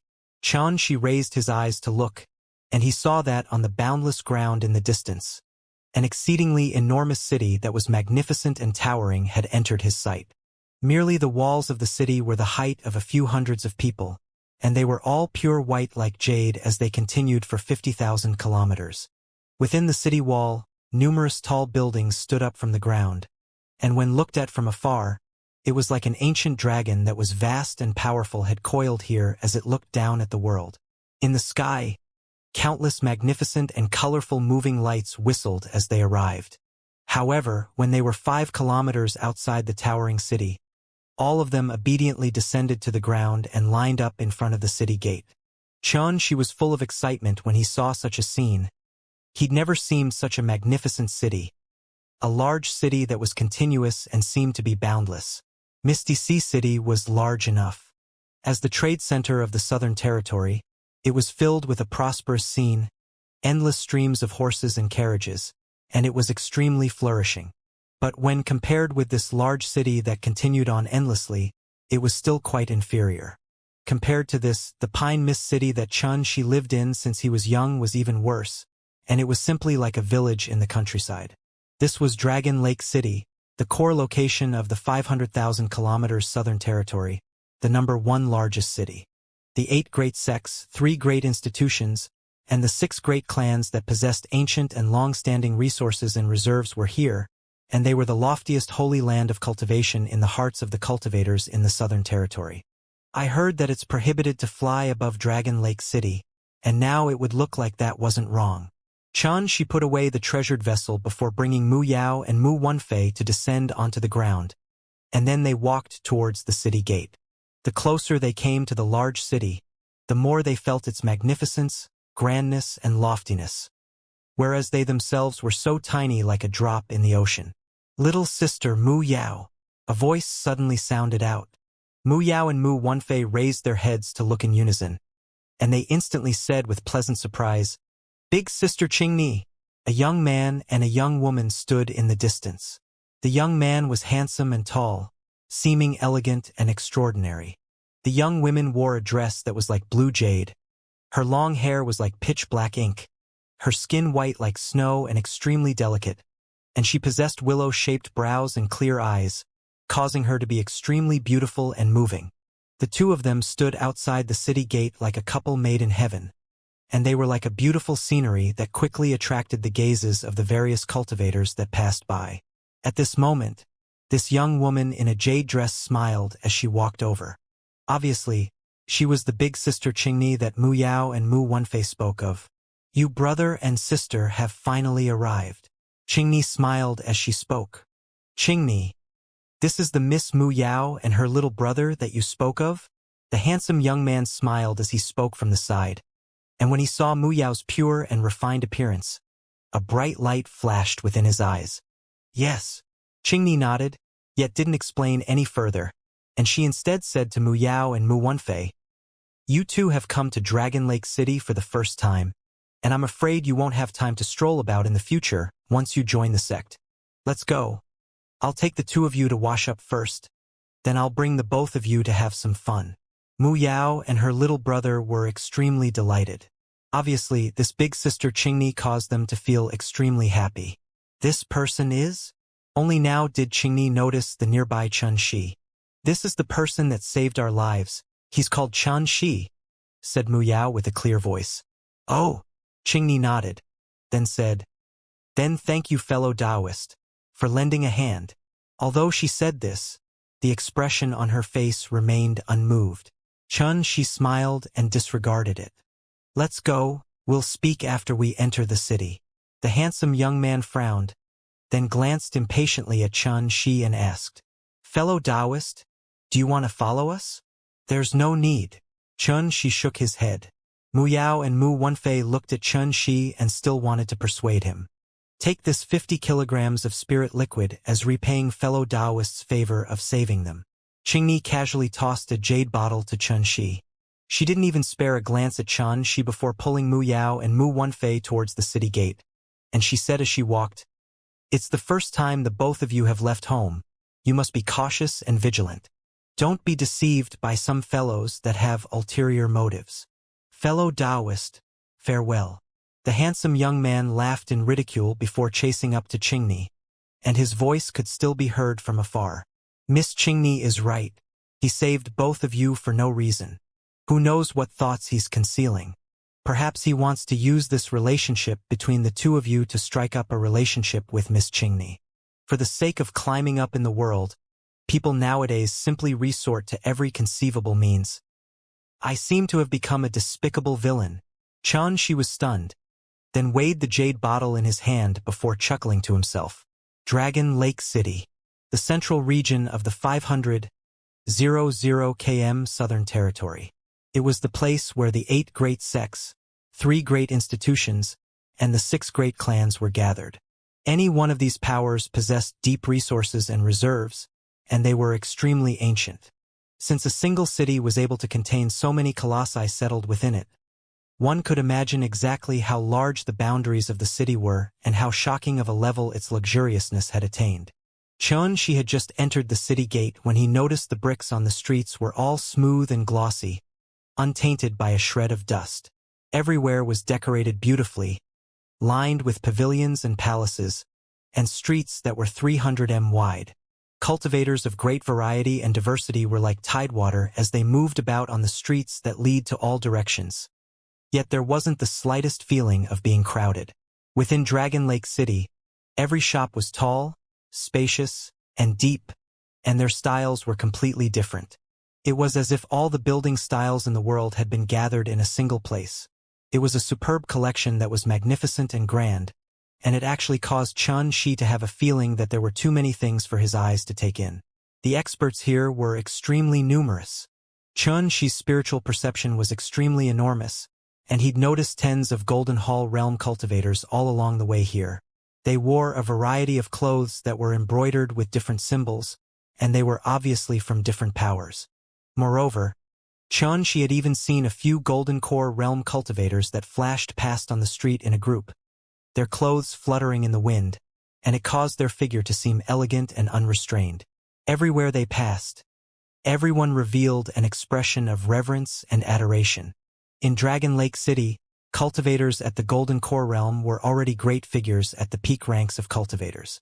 It was unlike Pine Mist City's highest standard that was only at the Violet Palace realm, a realm that was even inferior to Golden Hall realm cultivators, let alone comparing to Golden Core realm cultivators. After walking for half a day, Chen Shi had a rough estimate of the city in his heart, and he suddenly stopped a cultivator that passed by his side. What? This cultivator was a brawny young man whose cultivation hadn't developed a violet palace and still remained in the congenital realm, but a sword symbol hung on his clothes. Obviously, he was a disciple of a large power, and when he was stopped by Xianxia, his face instantly emitted slight anger. Yet when he restrained his anger when he saw Xianxia's cultivation, because he was able to discern that the youth before him seemed to have an indifferent aura, yet it gave him a deep feeling of a vast sea. Thus the youth was at least a Violet Palace realm expert. "May I know why Senior has stopped me?" the brawny young man asked in wonder. "I don't have any other intentions. I just want to ask where I go to sign up to participate in the Hidden Dragon ranking competition?" She said with a smile. "So it's this." The brawny young man heaved a sigh of relief. "The Hidden Dragon ranking competition will be held half a month from now. If Senior wants to sign up, then you just have to go to the Darchu Soul Guard. It's to the west of Dragon Lake City and 400 kilometers from here." "All right. Thank you." As Xianxia spoke, his figure lightly jerked before vanishing like the wind. What swift speed! The brawny young man's pupils constricted when he saw Xianxia instantly vanishing, and he muttered, "The Hidden Dragon ranking competition only allows Violet Palace realm cultivators below the age of 30 to participate. This youth looks to only be around 20 years of age, but his cultivation is truly formidable. I wonder if this person will be able to obtain a ranking in the Hidden Dragon ranking competition this year?" It was prohibited to fly in the sky above Dragon Lake City, but Xianxia executed the Heavenly Dragon's 8 steps and still moved over 100 meters in a single step. He was swift like a ghost, and he suddenly stopped moving after flashing out for 100 kilometers. 300 m before him stood an enormous black palace that was fully constructed from obsidian and was suffused with a bright light that was like water. It was almost 33 kilometers in height, like a sword or spear that pierced straight into the sky, and at its center hung a shining gold plaque, Darchu Soul Guard. The Darchu Soul Guard was the cultivators' organization under the command of the Darchu dynasty. If one were to speak of how terrifying its strength was, its reputation spread extensively throughout the entire territory of the Darchu dynasty, and every single Darchu Soul Guard at least possessed a strength at the Violet Palace realm. Of course, Dragon Lake City was only a branch of the Darchu Soul Guard, but even then its might was still extremely formidable, and it wasn't inferior in the slightest to the great powers of the same class as the 8 great sects. Even though the Hidden Dragon ranking competition was jointly held by the 8 great sects, 3 great institutions, and 6 great clans, cultivators from outside the city had to register and sign up at Darchu Soul Guard. At this moment, there was a huge amount of cultivators going in and out of the building. They were like flowing water, and with just a glance, Xianxia noticed that almost all these cultivators were Violet Palace realm cultivators. Damn it! Signing up requires paying 50 kilograms of spirit liquid. This Darchu Soul Guard only has eyes for money. Heh! What can we do that we're not disciples from the great powers of Dragon Lake City? They don't even have to sign up and can participate as they please, and they even have the home advantage. It's already not easy for them to allow cultivators from outside the city like us to participate. Tui, what's so great about the disciples from the great powers of Dragon Lake City? I'll surely enter the first 100 ranks in the Hidden Dragon rankings this year. Save it. In the Hidden Dragon rankings of the past, 99% of the first 100 ranks were taken by the disciples of the great powers that are of the same class as the Dragon Lake City's 8 great sects. Only a few cultivators from outside the city had gained a foothold, yet they were all ranked at the extreme end. The cultivators that walked out of the Great Hall discussed animatedly. The topics of their conversations revolved around the Hidden Dragon ranking competition that would be held after half a month, and it seemed to be extremely bustling. Is it extremely difficult to enter the top 100? Looks like I can't be careless. Xianxia thought for a moment, then he didn't hesitate any longer and walked in. The instant he entered the black-colored Great Hall, Xianxia noticed that the space within it was extremely vast. It carried along a strand of a solemn feeling as if he'd entered into the Imperial Palace or Imperial Court, and the atmosphere seemed extremely quiet. Numerous disciples that wore black clothes and carried swords on their backs stood respectfully all around the Great Hall. Their features carried killing intent, and their auras were formidable as they maintained order in the Great Hall. Obviously, these black-clothed disciples were members of the Darchu Soul Guard. Prepare 50 kilograms of spirit liquid, then line up to sign up over there. A Darchu Soul Guard noticed Xianxia entering, and he pointed towards the distance as he spoke coldly.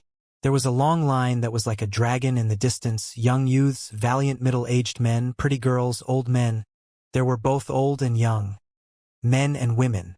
They were all outside cultivators that were at the Violet Palace realm. Xianxia walked at the end of the line as he silently sized up the surroundings. Amongst these Violet Palace realm cultivators that were lining up, there were people with both strong and weak auras, and the auras of two people were strong to the point it caused Xianxia to feel extremely surprised. One of them was a young man in golden violet-colored clothes. His brows were pitch black like ink and tilted upwards like blades, and his eyes shone with bright lights, like two dazzling black gems that took one's breath away. His arms were exceedingly long, around 10 centimeters longer than an ordinary person. As he stood there, a boundless pressure filled the surroundings, and his aura was deep and overbearing. The other was a youth in clothes made of feathers. His figure was very thin and ramrod straight, and his entire body emitted a soft aura that was gentle like water, causing him to seem extremely unique. But his appearance was exceedingly ordinary, to the point that it couldn't be found once it was thrown into a crowd. Seeming to have noticed Xianxia's gaze, the violet-clothed young man glanced at Xianxia with a gaze seeming to be of ridicule and disdain, and the youth in feathered clothes instead lightly nodded before turning around. Lin Xiaoqi, 8th star of the Violet Palace realm, skeletal age of 23, qualified. This is your command token. A hoarse voice sounded out. At the front of the line was a gray-clothed old man who sat at a table, and atop the table was a jade stone that was the size of a fist that was completely jet black and twined with dark lights. Every cultivator that came forward placed their hand onto the jade stone. Then the gray-clothed old man would slightly distinguish it before being able to measure the cultivator's cultivation and skeletal age. It was extremely miraculous. Appearances could deceive others, yet skeletal age was concrete. The Hidden Dragon rankings only allowed Violet Palace realm cultivators below the age of 30 to participate, and with this jade stone, there wouldn't be anyone that slipped through. At this moment, the one being measured was the violet-clothed young man that attracted Xianxia's attention. 8th star of the Violet Palace realm? 23 years old? He's simply a genius. This fellow's future is limitless. There's surely a place for him in the top 100 rankings of the Hidden Dragon rankings this time. Lin Xiaoqi? Could it be the Misty Sea City Lin clan's genius that's rare to come by for 1,000 years? When they heard the content that the gray-cold old men announced, the entire line that was almost 300 m long emitted a wave of exclaims of surprise, and they looked at the violet-clothed youth with a jealous, envious, or extremely complicated gaze. 8th star of the Violet Palace realm? He does have the qualifications to be arrogant. Xianxia nodded, and he couldn't help but sigh with emotion in his heart. Dragon Lake City is worthy of being called the #1 large city in the Southern Territory. People of outstanding talent and ability are concealed and gathered here. This was only the cultivators from outside the city. There would probably be existences with even better natural talent than Lin Xiaoqi amongst the disciples of the great powers of Dragon Lake City. It was at this moment that Xianxia suddenly felt a unique aura. He swiftly raised his eyes to look over, and he saw the youth in feathered clothes taking a step forward as his palm sprayed out a wisp of airflow that was watery before pressing it onto the jade stone on the table. Shaman energy. Xianxia practically recognized it with a glance. The energy that gushed out from the youth's palm was shockingly the shaman energy that only cultivators of the school of fiend god body refinement that attained the Violet Palace realm could possess. Tang Sue? Cultivation at the 3rd level of the Violet Palace realm? Skeletal age 19 qualified. This is your command token. The gray-clothed old man behind the table exclaimed in surprise. His eyes that were drooping all along had suddenly raised and emitted bright lights as he looked at the youth in feather clothes, and he nodded as he said, "Not bad. If you're interested, you're welcome to join the Darchu Soul Guard." Whoosh! Everyone spread their eyes wide open to look at the youth in feathered clothes. and their eyes were filled with shock. Violet Palace Realm in body refinement? He was a terrifying existence that crushed all Qi refinement cultivators with the same cultivation. Even Lin Xiaoqi, who was about to walk out of the Great Hall, abruptly stopped his footsteps to turn around and glance at the youth in feathered clothes, and his face revealed a slight serious expression. Third level of the Violet Palace Realm? He's actually one level higher than me. I wonder if this person has cultivated a divine ability? She was lost in thought. In the measurements after that, there wasn't any other figures that caused the rest to be surprised. When it was Shi's turn, he slowly stepped forward before taking a deep breath and pressing his right hand onto the jade stone. This jade stone was extremely peculiar. When true essence was poured into it, it was like a clay oxen entering the sea, vanishing to never be seen again, and there was no other feeling from it. Shi, 6th level of the Violet Palace Realm, skeletal age, 17? Not bad, qualified. This is your command token. The gray-clothed old man took out a command token that was the size of a palm and seemed to be made of gold yet wasn't, and then he passed it to Shi. He gave Shi a rare few words of praise yet didn't look up to look at Shi, and even didn't invite Shi to join the Darchu Soul Guard.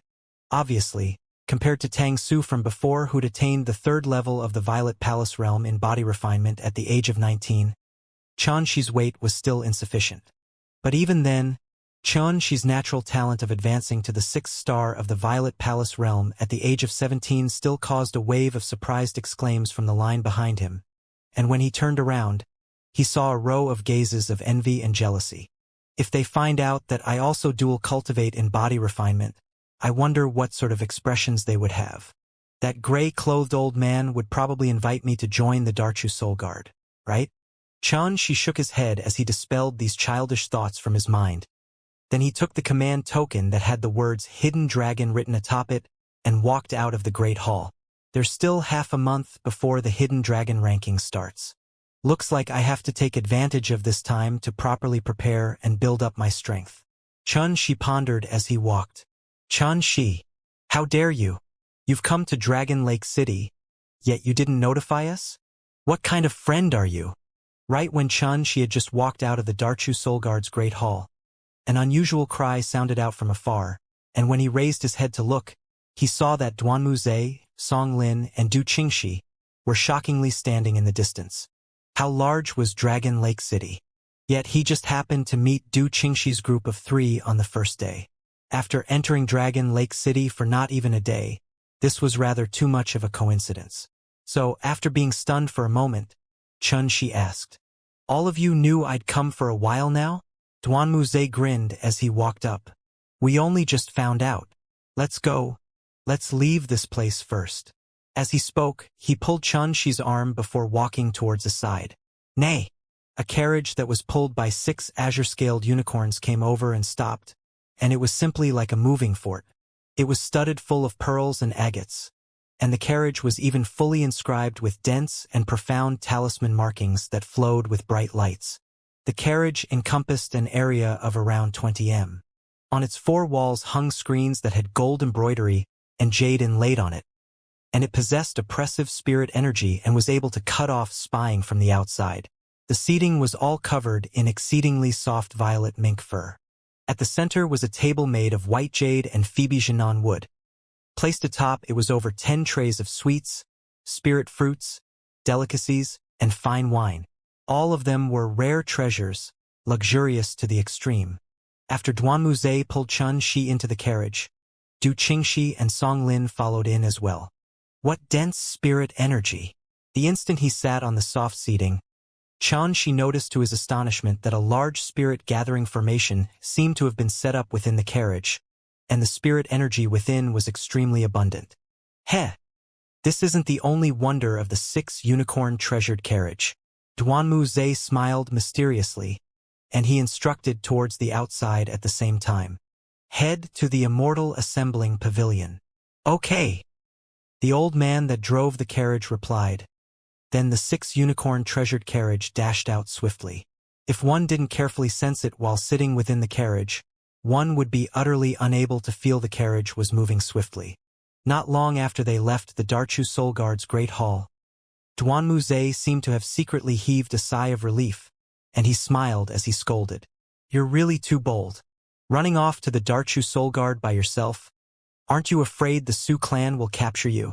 Chun Shi noticed that Du Qingxi and Song Lin were like Duanmuze. Their expressions had eased up, and he couldn't help but ask curiously, "What about it? I only went to sign up to participate in the Hidden Dragon rankings. Why would the Su clan look for trouble with me?" Duanmuze was stunned. Then he said in astonishment, "You still don't know? Almost all the great powers in Dragon Lake City know your name, and your reputation is so resounding that it's like the sun during high noon." Chun Shi was still bewildered. "Did you kill 6 Golden Hall Realm Cultivators and 1 Golden Core Realm Cultivator of the Su clan?" Du Qingxi asked directly, and her clear eyes stared closely at Chun Shi. Chun Shi might not have admitted to other people, but to Du Qingxi's group of 3, he instead wouldn't deny it. Of course, as far as he was concerned, this wasn't anything worthy of concealing, and he nodded right away. "Hiss! My God! It was really you who did it!" Duanmuze's figure went stiff as he gasped, and he looked at Chun Shi in disbelief. Although he'd known since long ago that this matter was greatly related to Chun Shi, when he saw Chun Shi admitted himself, Duanmuze still felt indescribable shock. It was 6 Golden Hall Realm Cultivators and a Golden Core Realm Cultivator. Which Violet Palace Realm Cultivator in the various powers of Dragon Lake City was capable of this? Du Qingxi and Song Lin had shocked appearances as well, and they looked at Chun Shi as if they were looking at a monster. "Actually, I was lucky as well. If it was a one-on-one battle, I wouldn't be a match for Su Lang either." Chun Shi frowned as he thought, then said, "If it was a head-on battle, I would at most be able to defeat Golden Hall Realm Cultivators." "You freak!" Duanmuze couldn't refrain from fiercely muttering. The nearby Du Qingxi and Song Lin nodded in deep agreement when they heard this. To them, even if it was a Violet Palace Realm Cultivator defeating a Golden Hall Realm Cultivator, it was still something they didn't dare imagine. "Right. How did all of you find me?" Chun Shi secretly became vigilant in his heart. He never imagined that the matter of him killing Su Lang and the others would spread throughout Dragon Lake City so quickly, and this was extremely detrimental to his current situation. After all, he was currently in Dragon Lake City, and it was equivalent to moving about in the Su clan's headquarters. A slight bit of carelessness might cause him his life. "We were in the Darchu Soul Guard's great hall at that time, but we were in the secret room, and you were just unable to see us," Duanmuze explained. And when he saw Chun Shi still didn't understand, he continued. "It wasn't only us, the members of the 8 great sects, 3 great institutions, and 6 great clans were all present. Because, during every Hidden Dragon rankings, all the various great powers will absorb some promising youths. Whereas the cultivators from outside the city that came to sign up at the Darchu Soul Guard were all Violet Palace Realm cultivators below the age of 30. Their natural talent and cultivation is the very best. So they naturally became the target of the attention of the various powers. So to say, I was noticed by all of you when I just entered the Darchu Soul Guard's great hall?" Chun Shi was secretly shocked in his heart, as he never imagined that those great powers would be present there. "Of course." Du Qingxi nodded and said, "You should be more careful. You've killed a Golden Core Realm Cultivator and 6 Golden Hall Realm Cultivators of the Su clan in one go, and have caused the Su clan to suffer an extremely great loss. They surely wish for nothing more than to kill you. But you don't have to be afraid of them." Duanmuze smiled proudly as he said, "The Su clan has been weakened greatly, and it's unable to compare to the clans behind us. Let me see who dares bully you when you're with us." "Oh, exactly." Since he'd gotten in the carriage, Song Lin had been eating. When he heard this, he only raised his head and spoke vaguely with an appearance of facing dangers together. Chun Shi nodded, and he felt exceedingly warm in his heart. "Young master, we've arrived at the Immortal Assembling Pavilion." The voice of the old man that drove the carriage sounded out from outside. "Let's go. I'll bring you to the top place of indulgence in Dragon Lake City to enjoy yourself properly, and give you a welcoming dinner," Duanmuze said excitedly. Then he grabbed onto Chun Shi's arm before walking out. As soon as he walked down of the carriage, Xianxi's gaze was attracted by an enormous building. This pavilion occupied an entire street that was 5 kilometers in length. It was a tall and towering pavilion that was an entire 10 floors and pierced directly into the skies. 2 chelins carved from emerald stood at both sides of the door, and there was a string of pretty female attendants that wore beautiful sheer dresses standing outside the door. Every one of them held smiles on the corners of their mouths, and they emitted formidable auras. Unexpectedly, all these female attendants possessed a cultivation at the perfection stage of the congenital realm, and they were only a step away from stepping into the Violet Palace realm. What was even more formidable was that bright lights drifted on the clothes worn by these female attendants, and all of them were low-grade yellow-rank treasures. Particularly, there was an enormous plaque hanging on the pavilion, Immortal Assembling Pavilion. Xianxia had only relied on the imposing manner from these words to know that the person that wrote this plaque was surely an expert that looked down upon the world. Dragon Lake City is the capital of the Southern Territory, whereas the Immortal Assembling Pavilion is the #1 place of indulgence in the entire Dragon Lake City. There are excellent wines and delicious dishes to taste, music to appreciate, rare treasures to bid on, beast duels to watch. In short, so long as it's a method of indulgence that you can think of, it will be here. Duanmu smiled as he explained and brought Xianxia to walk in, and Du Qingxi and Song Lin followed closely behind. Ah, young Master Duanmu, young Master Song, Miss Du, and this young master, please come in quickly. The eyes of a beautiful female attendant lit up, and she hurriedly led the way before the 4 of them. Although she didn't know who Xianxia was, since he was able to be together with 3 favored geniuses, then how could he be a nobody? Walking into the Immortal Assembling Pavilion was like walking into another world, a realm for immortals. There was actually countless towering old trees that reached into the sky planted here. The ground was luxuriantly green with mist surging out from everywhere. Fountains and waterfalls could be seen on the ground, red-crowned cranes flying in the air, and white deer could be seen holding ganodermas in their mouths. It was a quiet and beautiful scene that was out of this world. The pathway that wound around and led to all directions was covered in cloud mist stone that was famous, rare, and precious.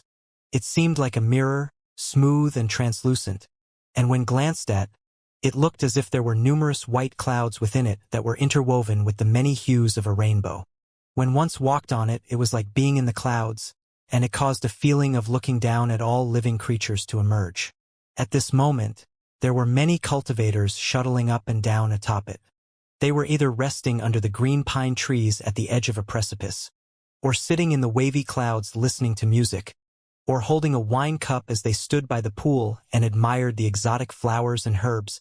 There would always be a beautiful female attendant at the side serving them, and it was extremely leisurely. When he saw this scene, the wonder in Xianxi's heart wasn't so strong any longer. When he was within the depths of the southern barbaric mountain range, he'd stayed within the clouds and missed atop the peak of Moon's Embrace Mountain daily and would cultivate and stay under green pines and waterfalls. Thus he naturally wouldn't be touched too greatly. Young Master Duanmu, young Master Song, Miss Du. All along the way, the numerous cultivators that were drinking wine and enjoying themselves in the Immortal Assembling Pavilion would stand up to eagerly extend greetings to them.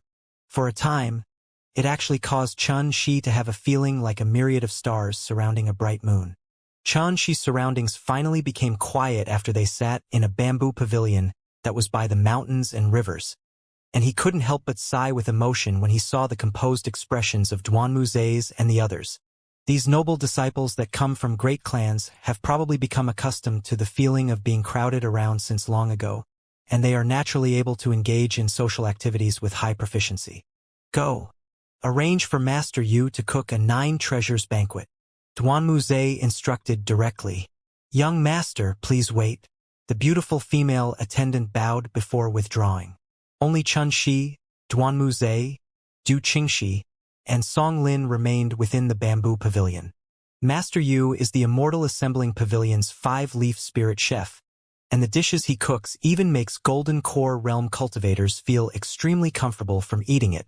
You better savor it properly later. Duanmu grinned as he spoke. 5-leaf spirit chef? Xianxia suddenly recalled Old Man Ma, Pei Pei, and Chao Nan.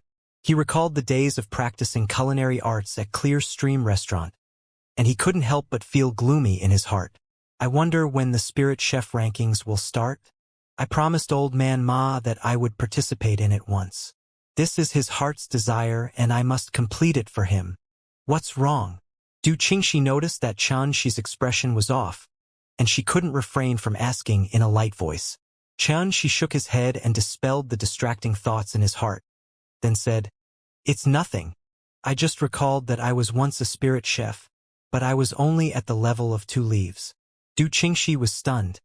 Then she laughed. Obviously, she'd recalled the scene of when she met Qianxi for the first time. "Motherfucker! You little bitch, you actually dare graze my face? Quickly kneel down and apologize to me." It was at this moment that a rough and deep voice sounded out from outside the bamboo pavilion, and even the entire Immortal assembling pavilion was able to hear it. "Shameless! It's you who humiliated my big sister first. If somebody has to apologize, then it should be you." An enraged cry of an immature youth sounded out. Qianxi couldn't help but be slightly stunned when he heard this voice. Then he stood up and walked to the window, then looked down. As expected, he saw the brother and sister, Mu Yao and Mu Wenfei, on the dark green lawn 300 meters away, and they were in confrontation with a tall young man with an imposing build. The Immortal assembling pavilion was called the #1 place of indulgence in Dragon Lake City. People who indulged themselves here either possessed formidable strengths or deep backgrounds, and they were naturally all first-class figures. Mu Yao and Mu Wenfei appearing here was obviously because that woman Qingni had brought them here to have fun. Who was Qingni? She didn't know, but he'd noticed when they were outside the city gate that this woman's cultivation was unfathomable, and it was at least at the Violet Palace realm or above. Moreover, he'd known from the proud and restrained aura on her that her background was surely extraordinary. So she wasn't worried when he saw Mu Yao and Mu Wenfei in confrontation with the young man who had an imposing build. If his expectations were correct, then the woman called Qingni would surely appear to stop him soon. Not to mention, this place was the Immortal assembling pavilion. If a disagreement that affected the customers were to occur here, then the power behind the Immortal assembling pavilion would surely not agree to it. "What's wrong?" Duanmuze stood up and walked over before curiously looking down the pavilion, and he couldn't help but be stunned. Xiaozhan? No wonder he dared to make noise in the Immortal assembling pavilion. So it turns out that it's him. Is he very formidable? Qianxi asked in surprise. A person that was able to make this young master, Duanmuze, recognize him was obviously no ordinary figure. This fellow is the second son of the Xie clan's patriarch and was born with extreme physical strength. Even though he's only 19 years old, he has already attained the 6th star of the Violet Palace realm and is called the Little Genius of the Xie clan. Duanmuze said, "But this fellow's temper is terribly bad, causing trouble all the time. He's atrocious, overbearing, and extremely arrogant. If it wasn't for him having the Xie clan supporting him from behind, he would have probably been crippled by someone long ago." Duanmuze shook his head as he spoke, seeming to hold Xiaozhan in extreme contempt. The Xie clan was similarly one of the 6 great clans of Dragon Lake City. As the Xie clan patriarch's second son, Xiaozhan was arrogant and domineering, but so long as he didn't offend any formidable figure, there was indeed no one who dared touch him. "Right, why is he called the Little Genius?" Qianxi asked. "It's naturally because of his elder brother, Xiameng.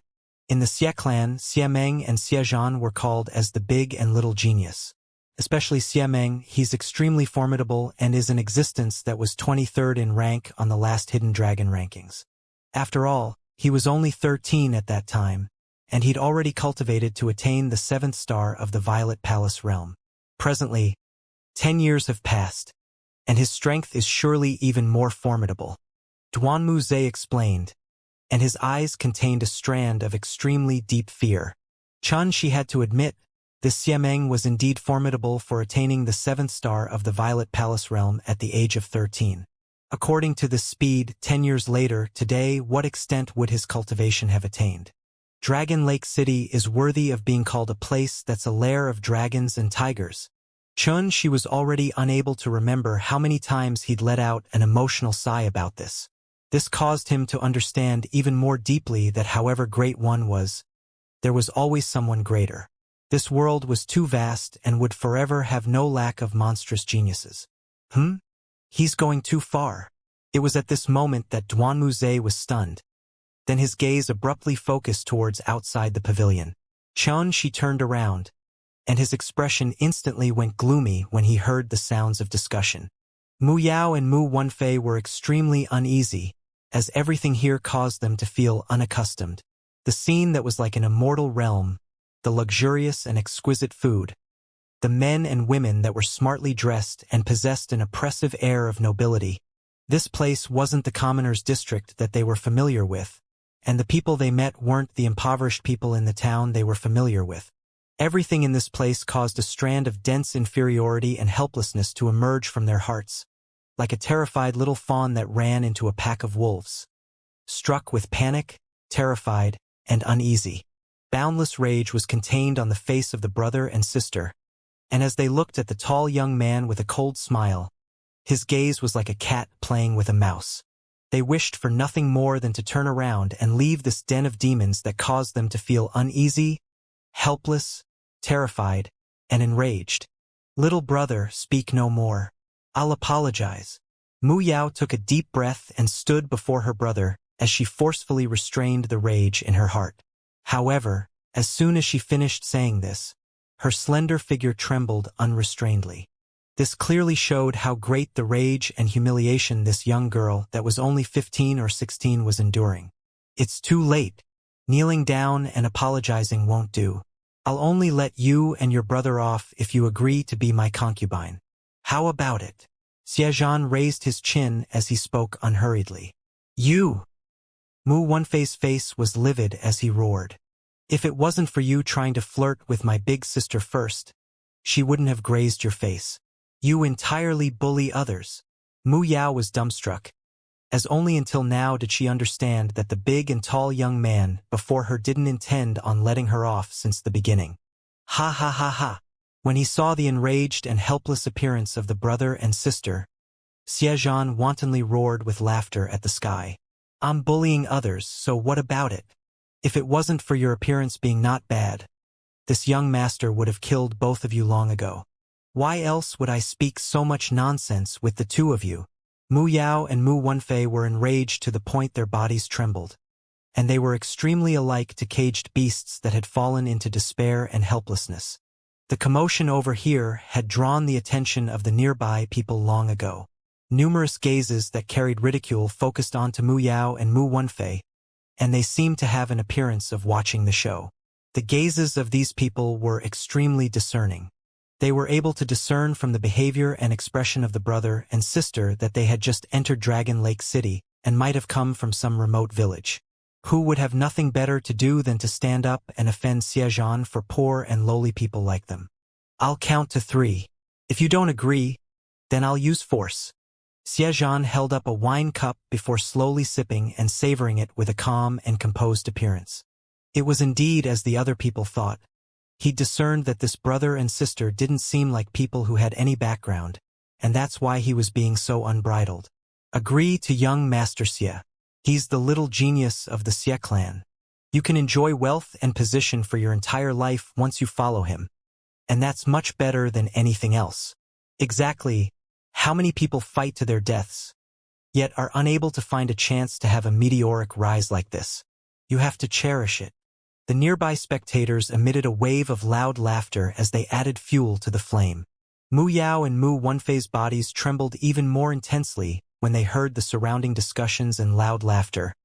They tightly clenched their hands as they bit their lips without letting go, and their expressions were extremely livid. Xianxia, aren't you going too far for bullying my people like this? It was at this moment that a clear and pleasant voice abruptly sounded out, and it seemed unexpected amongst the mass of sounds of discussion. The gazes of everyone quickly shot towards a direction. They saw a peerlessly beautiful woman with hair that was pitch black like ink, willow leaf-shaped brows, clear eyes, snow-white skin, and a jade dress walking out slowly. There was a handsome white-clothed young man following by her side. Big sister Qingni.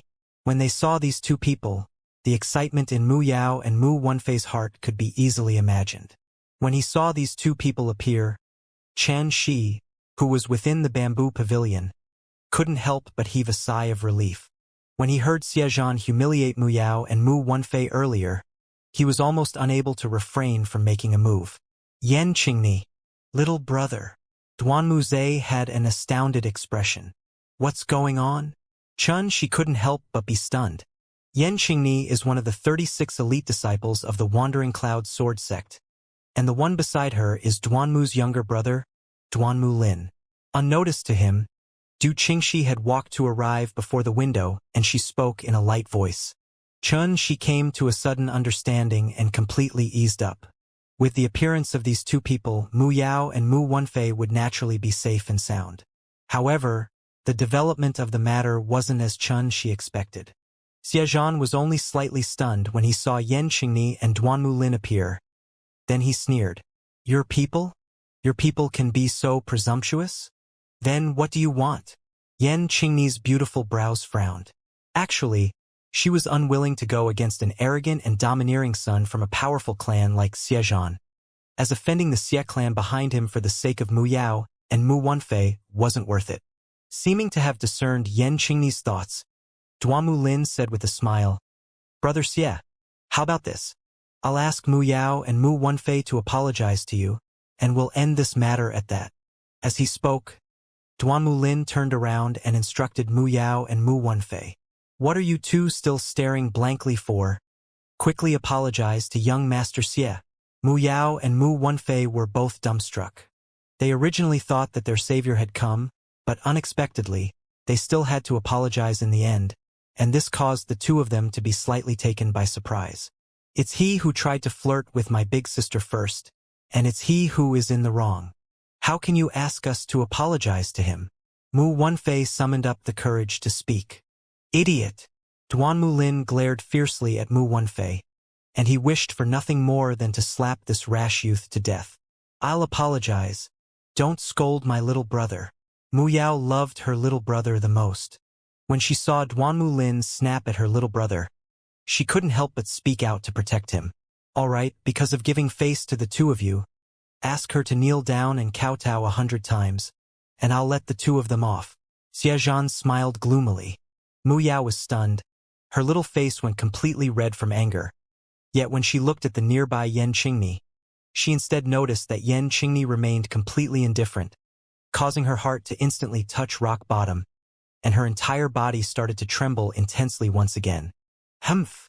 Duanmu Lin grunted in dissatisfaction.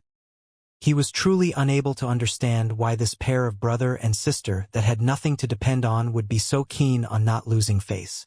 Was living more important, or was dignity more important? I'll apologize. Mu Yao smiled sadly as if she'd lost her soul. Sister, don't make yourself suffer. You've sacrificed too much for the sake of allowing me to enter the Wandering Cloud Sword Sect. If someone has to kneel, then it should be me. Mu Wenfei grabbed onto his sister and gritted his teeth as he spoke. Quickly. This young master's time is extremely precious. Xiaozhan wildly roared with laughter. Mu Wenfei's little face was livid. He bit his lips as he closed his eyes and slowly knelt down. It was at this moment that a sigh sounded out in his ears. One mustn't be arrogant, yet can't be without pride. Once you kneel the first time, there will be the second, the third. Do you hope to become a person like this? Mu Wenfei's heart shook as if he was struck by lightning, and he abruptly stood up before saying hysterically, I'm not willing. I, Mu Wenfei, won't lower my head to any enemy. Instantly, everyone present was stunned, seeming to have completely never expected that at this last moment, this 12 or 14-year-old youth would back out. Good. You've got balls. The two of you can see, I've already given you face, but they didn't appreciate it. Xiaozhan laughed gloomily. Yan Qingni and Duanmu Lin's expressions instantly went gloomy. Go, capture that little beauty for me. As for that little fellow, cripple his dantian. Didn't you have pride? Then let me see how long you can keep it up. Xiaozhan casually instructed. Yes, young master. The two robust servants walked out, and they laughed savagely as they walked towards Mu Yao and Mu Wenfei. "Don't be afraid. Leave it to me." Right at this moment, an indifferent and calm voice abruptly resounded out. And the voice hadn't died down when everyone saw something flash before their eyes, and a tall figure had appeared before Mu Yao and Mu Wenfei like a ghost. What swift speed! Everyone was shocked in their hearts, and they all shot their gazes at the person that had arrived. Another person has come out to mess up the situation.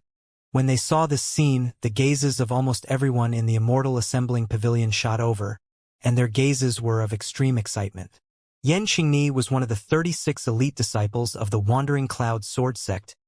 Duanmu Lin was a disciple of one of the 6 great clans, the Duanmu clan.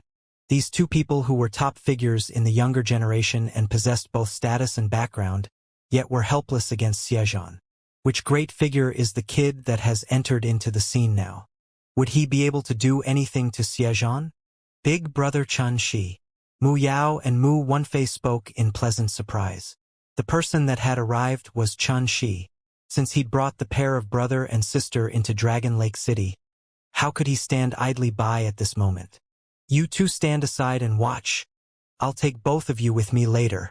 Chen Shi smiled to the pair of brother and sister as he spoke with a warm voice. Mu Yao and Mu Wenfei's bodies and minds had been tortured to the point it was full of scars as their feelings rose up and down violently. They were alone, helpless, and enraged, and they suffered from extreme injustice. Chen Shi's appearance and the consoling tone within his voice caused them to feel an inexplicable warmth. They felt at ease, that even if the sky collapsed, they could face it safely. "You?"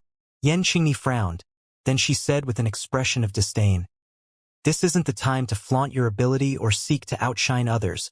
Watch out or you might lose your life." Chen Shi casually tossed a jade bottle to her and said, "Thank you for the warning. Take this 50 kilograms of spirit liquid back.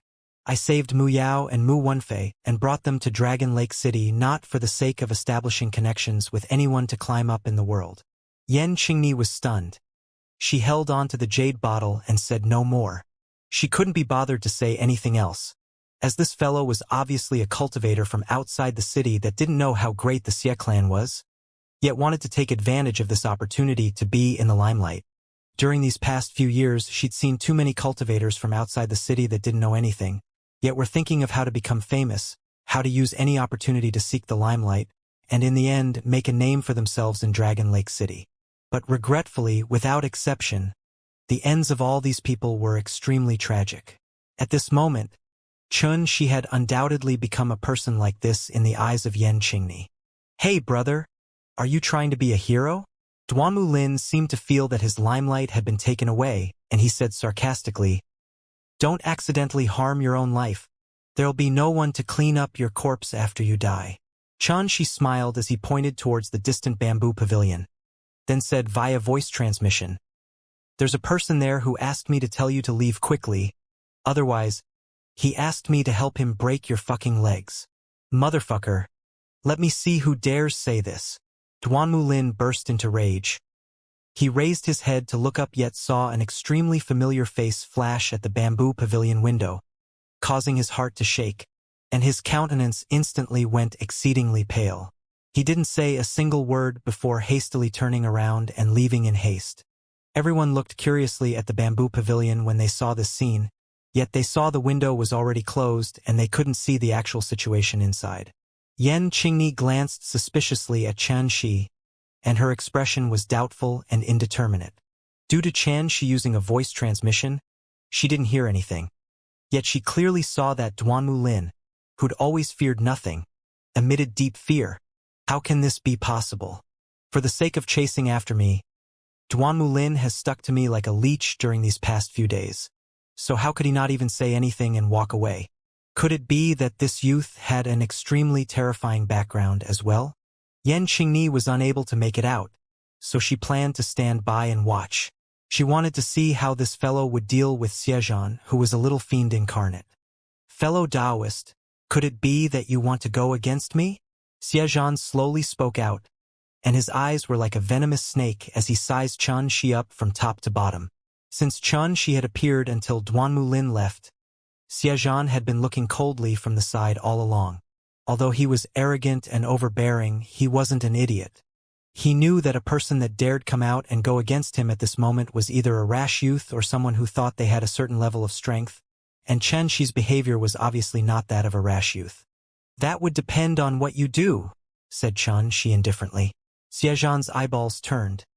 Then he sneered. "I can let this pair of brother and sister off if you want. So long as you're able to defeat my people, I'll instantly let them go and not pursue this matter again. If you're unable, then leave your life here. How about it?" "I agree." "Great." Xiaozhan laughed loudly as he spoke. "But I have a condition," said Chen Shi with a calm expression. "Speak. Once I win, you must kneel down and kowtow in apology to them.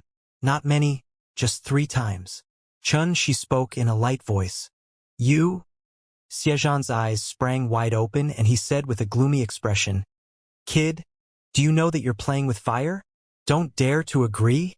Chen Shi remained indifferent and seemed as if he didn't perceive the dense threatening intention in Xiaozhan's words.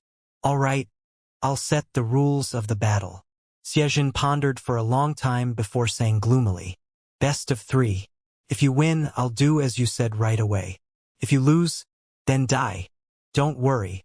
For the sake of proving that I'm not bullying you, all the people that join the battle will have a cultivation below the Golden Hall realm. This is obviously bullying. Big Brother Chen is only a single person.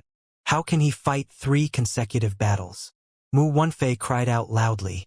Chen Shi stretched out his hand to restrain Mu Wenfei, then looked at Xiaozhan before speaking slowly.